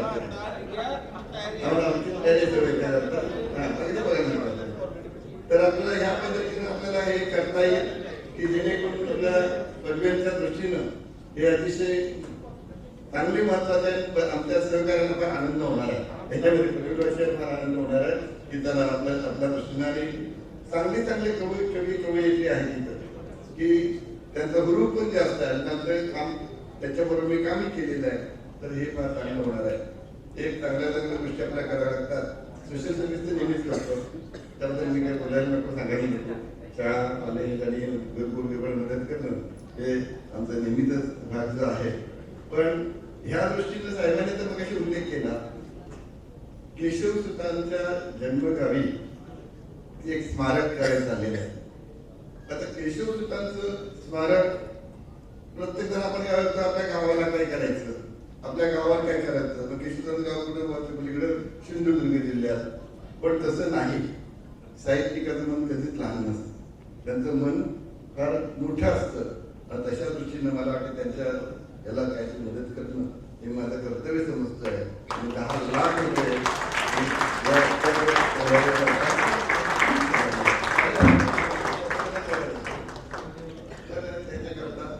त्यांच्या गावाला एकदा या जरूर, यासाठी मी जरूर जाणार आणि करून घेणार.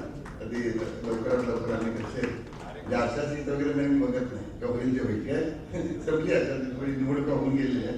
पण त्या दृष्टीने होते आणि हे सुद्धा आपण करणार आहोत. या दृष्टीने आपण ज्या गोष्टी मला सांगाल त्या दृष्टीने मी नक्कीच येईल. आपल्यासारख्या ज्येष्ठ साहित्यिकांचा सहवास हा जास्त महत्वाचा आहे. जे बाकी काही कमी काही जास्त काही ह्याच्यात विषय नसतो आणि बोलायचं भरपूर आहे. पण माझी जमलिंग घेते भावनाच्या पुढच्या पूर्ण येत्या म्हणतात पूर्ण तर त्यासाठी पुढचं मागचं असं जास्त काही विचार केलेला नाही. पण आपण आला त्यामुळं फार मोठं असं मला समाधान वाटलेलं आहे. आपण सर्वजण आवडीनं आलात, भोजनाचा आस्वाद घ्यावा, कारण की भरपूर लोकांनी केलेलं आहे. आणि ह्याच्यामध्ये सर्वांना तर मी मनापासून आभार मानतो. आपण आल्याबद्दल धन्यवाद देतो आणि मी इथं थांबतो. जय हिंद.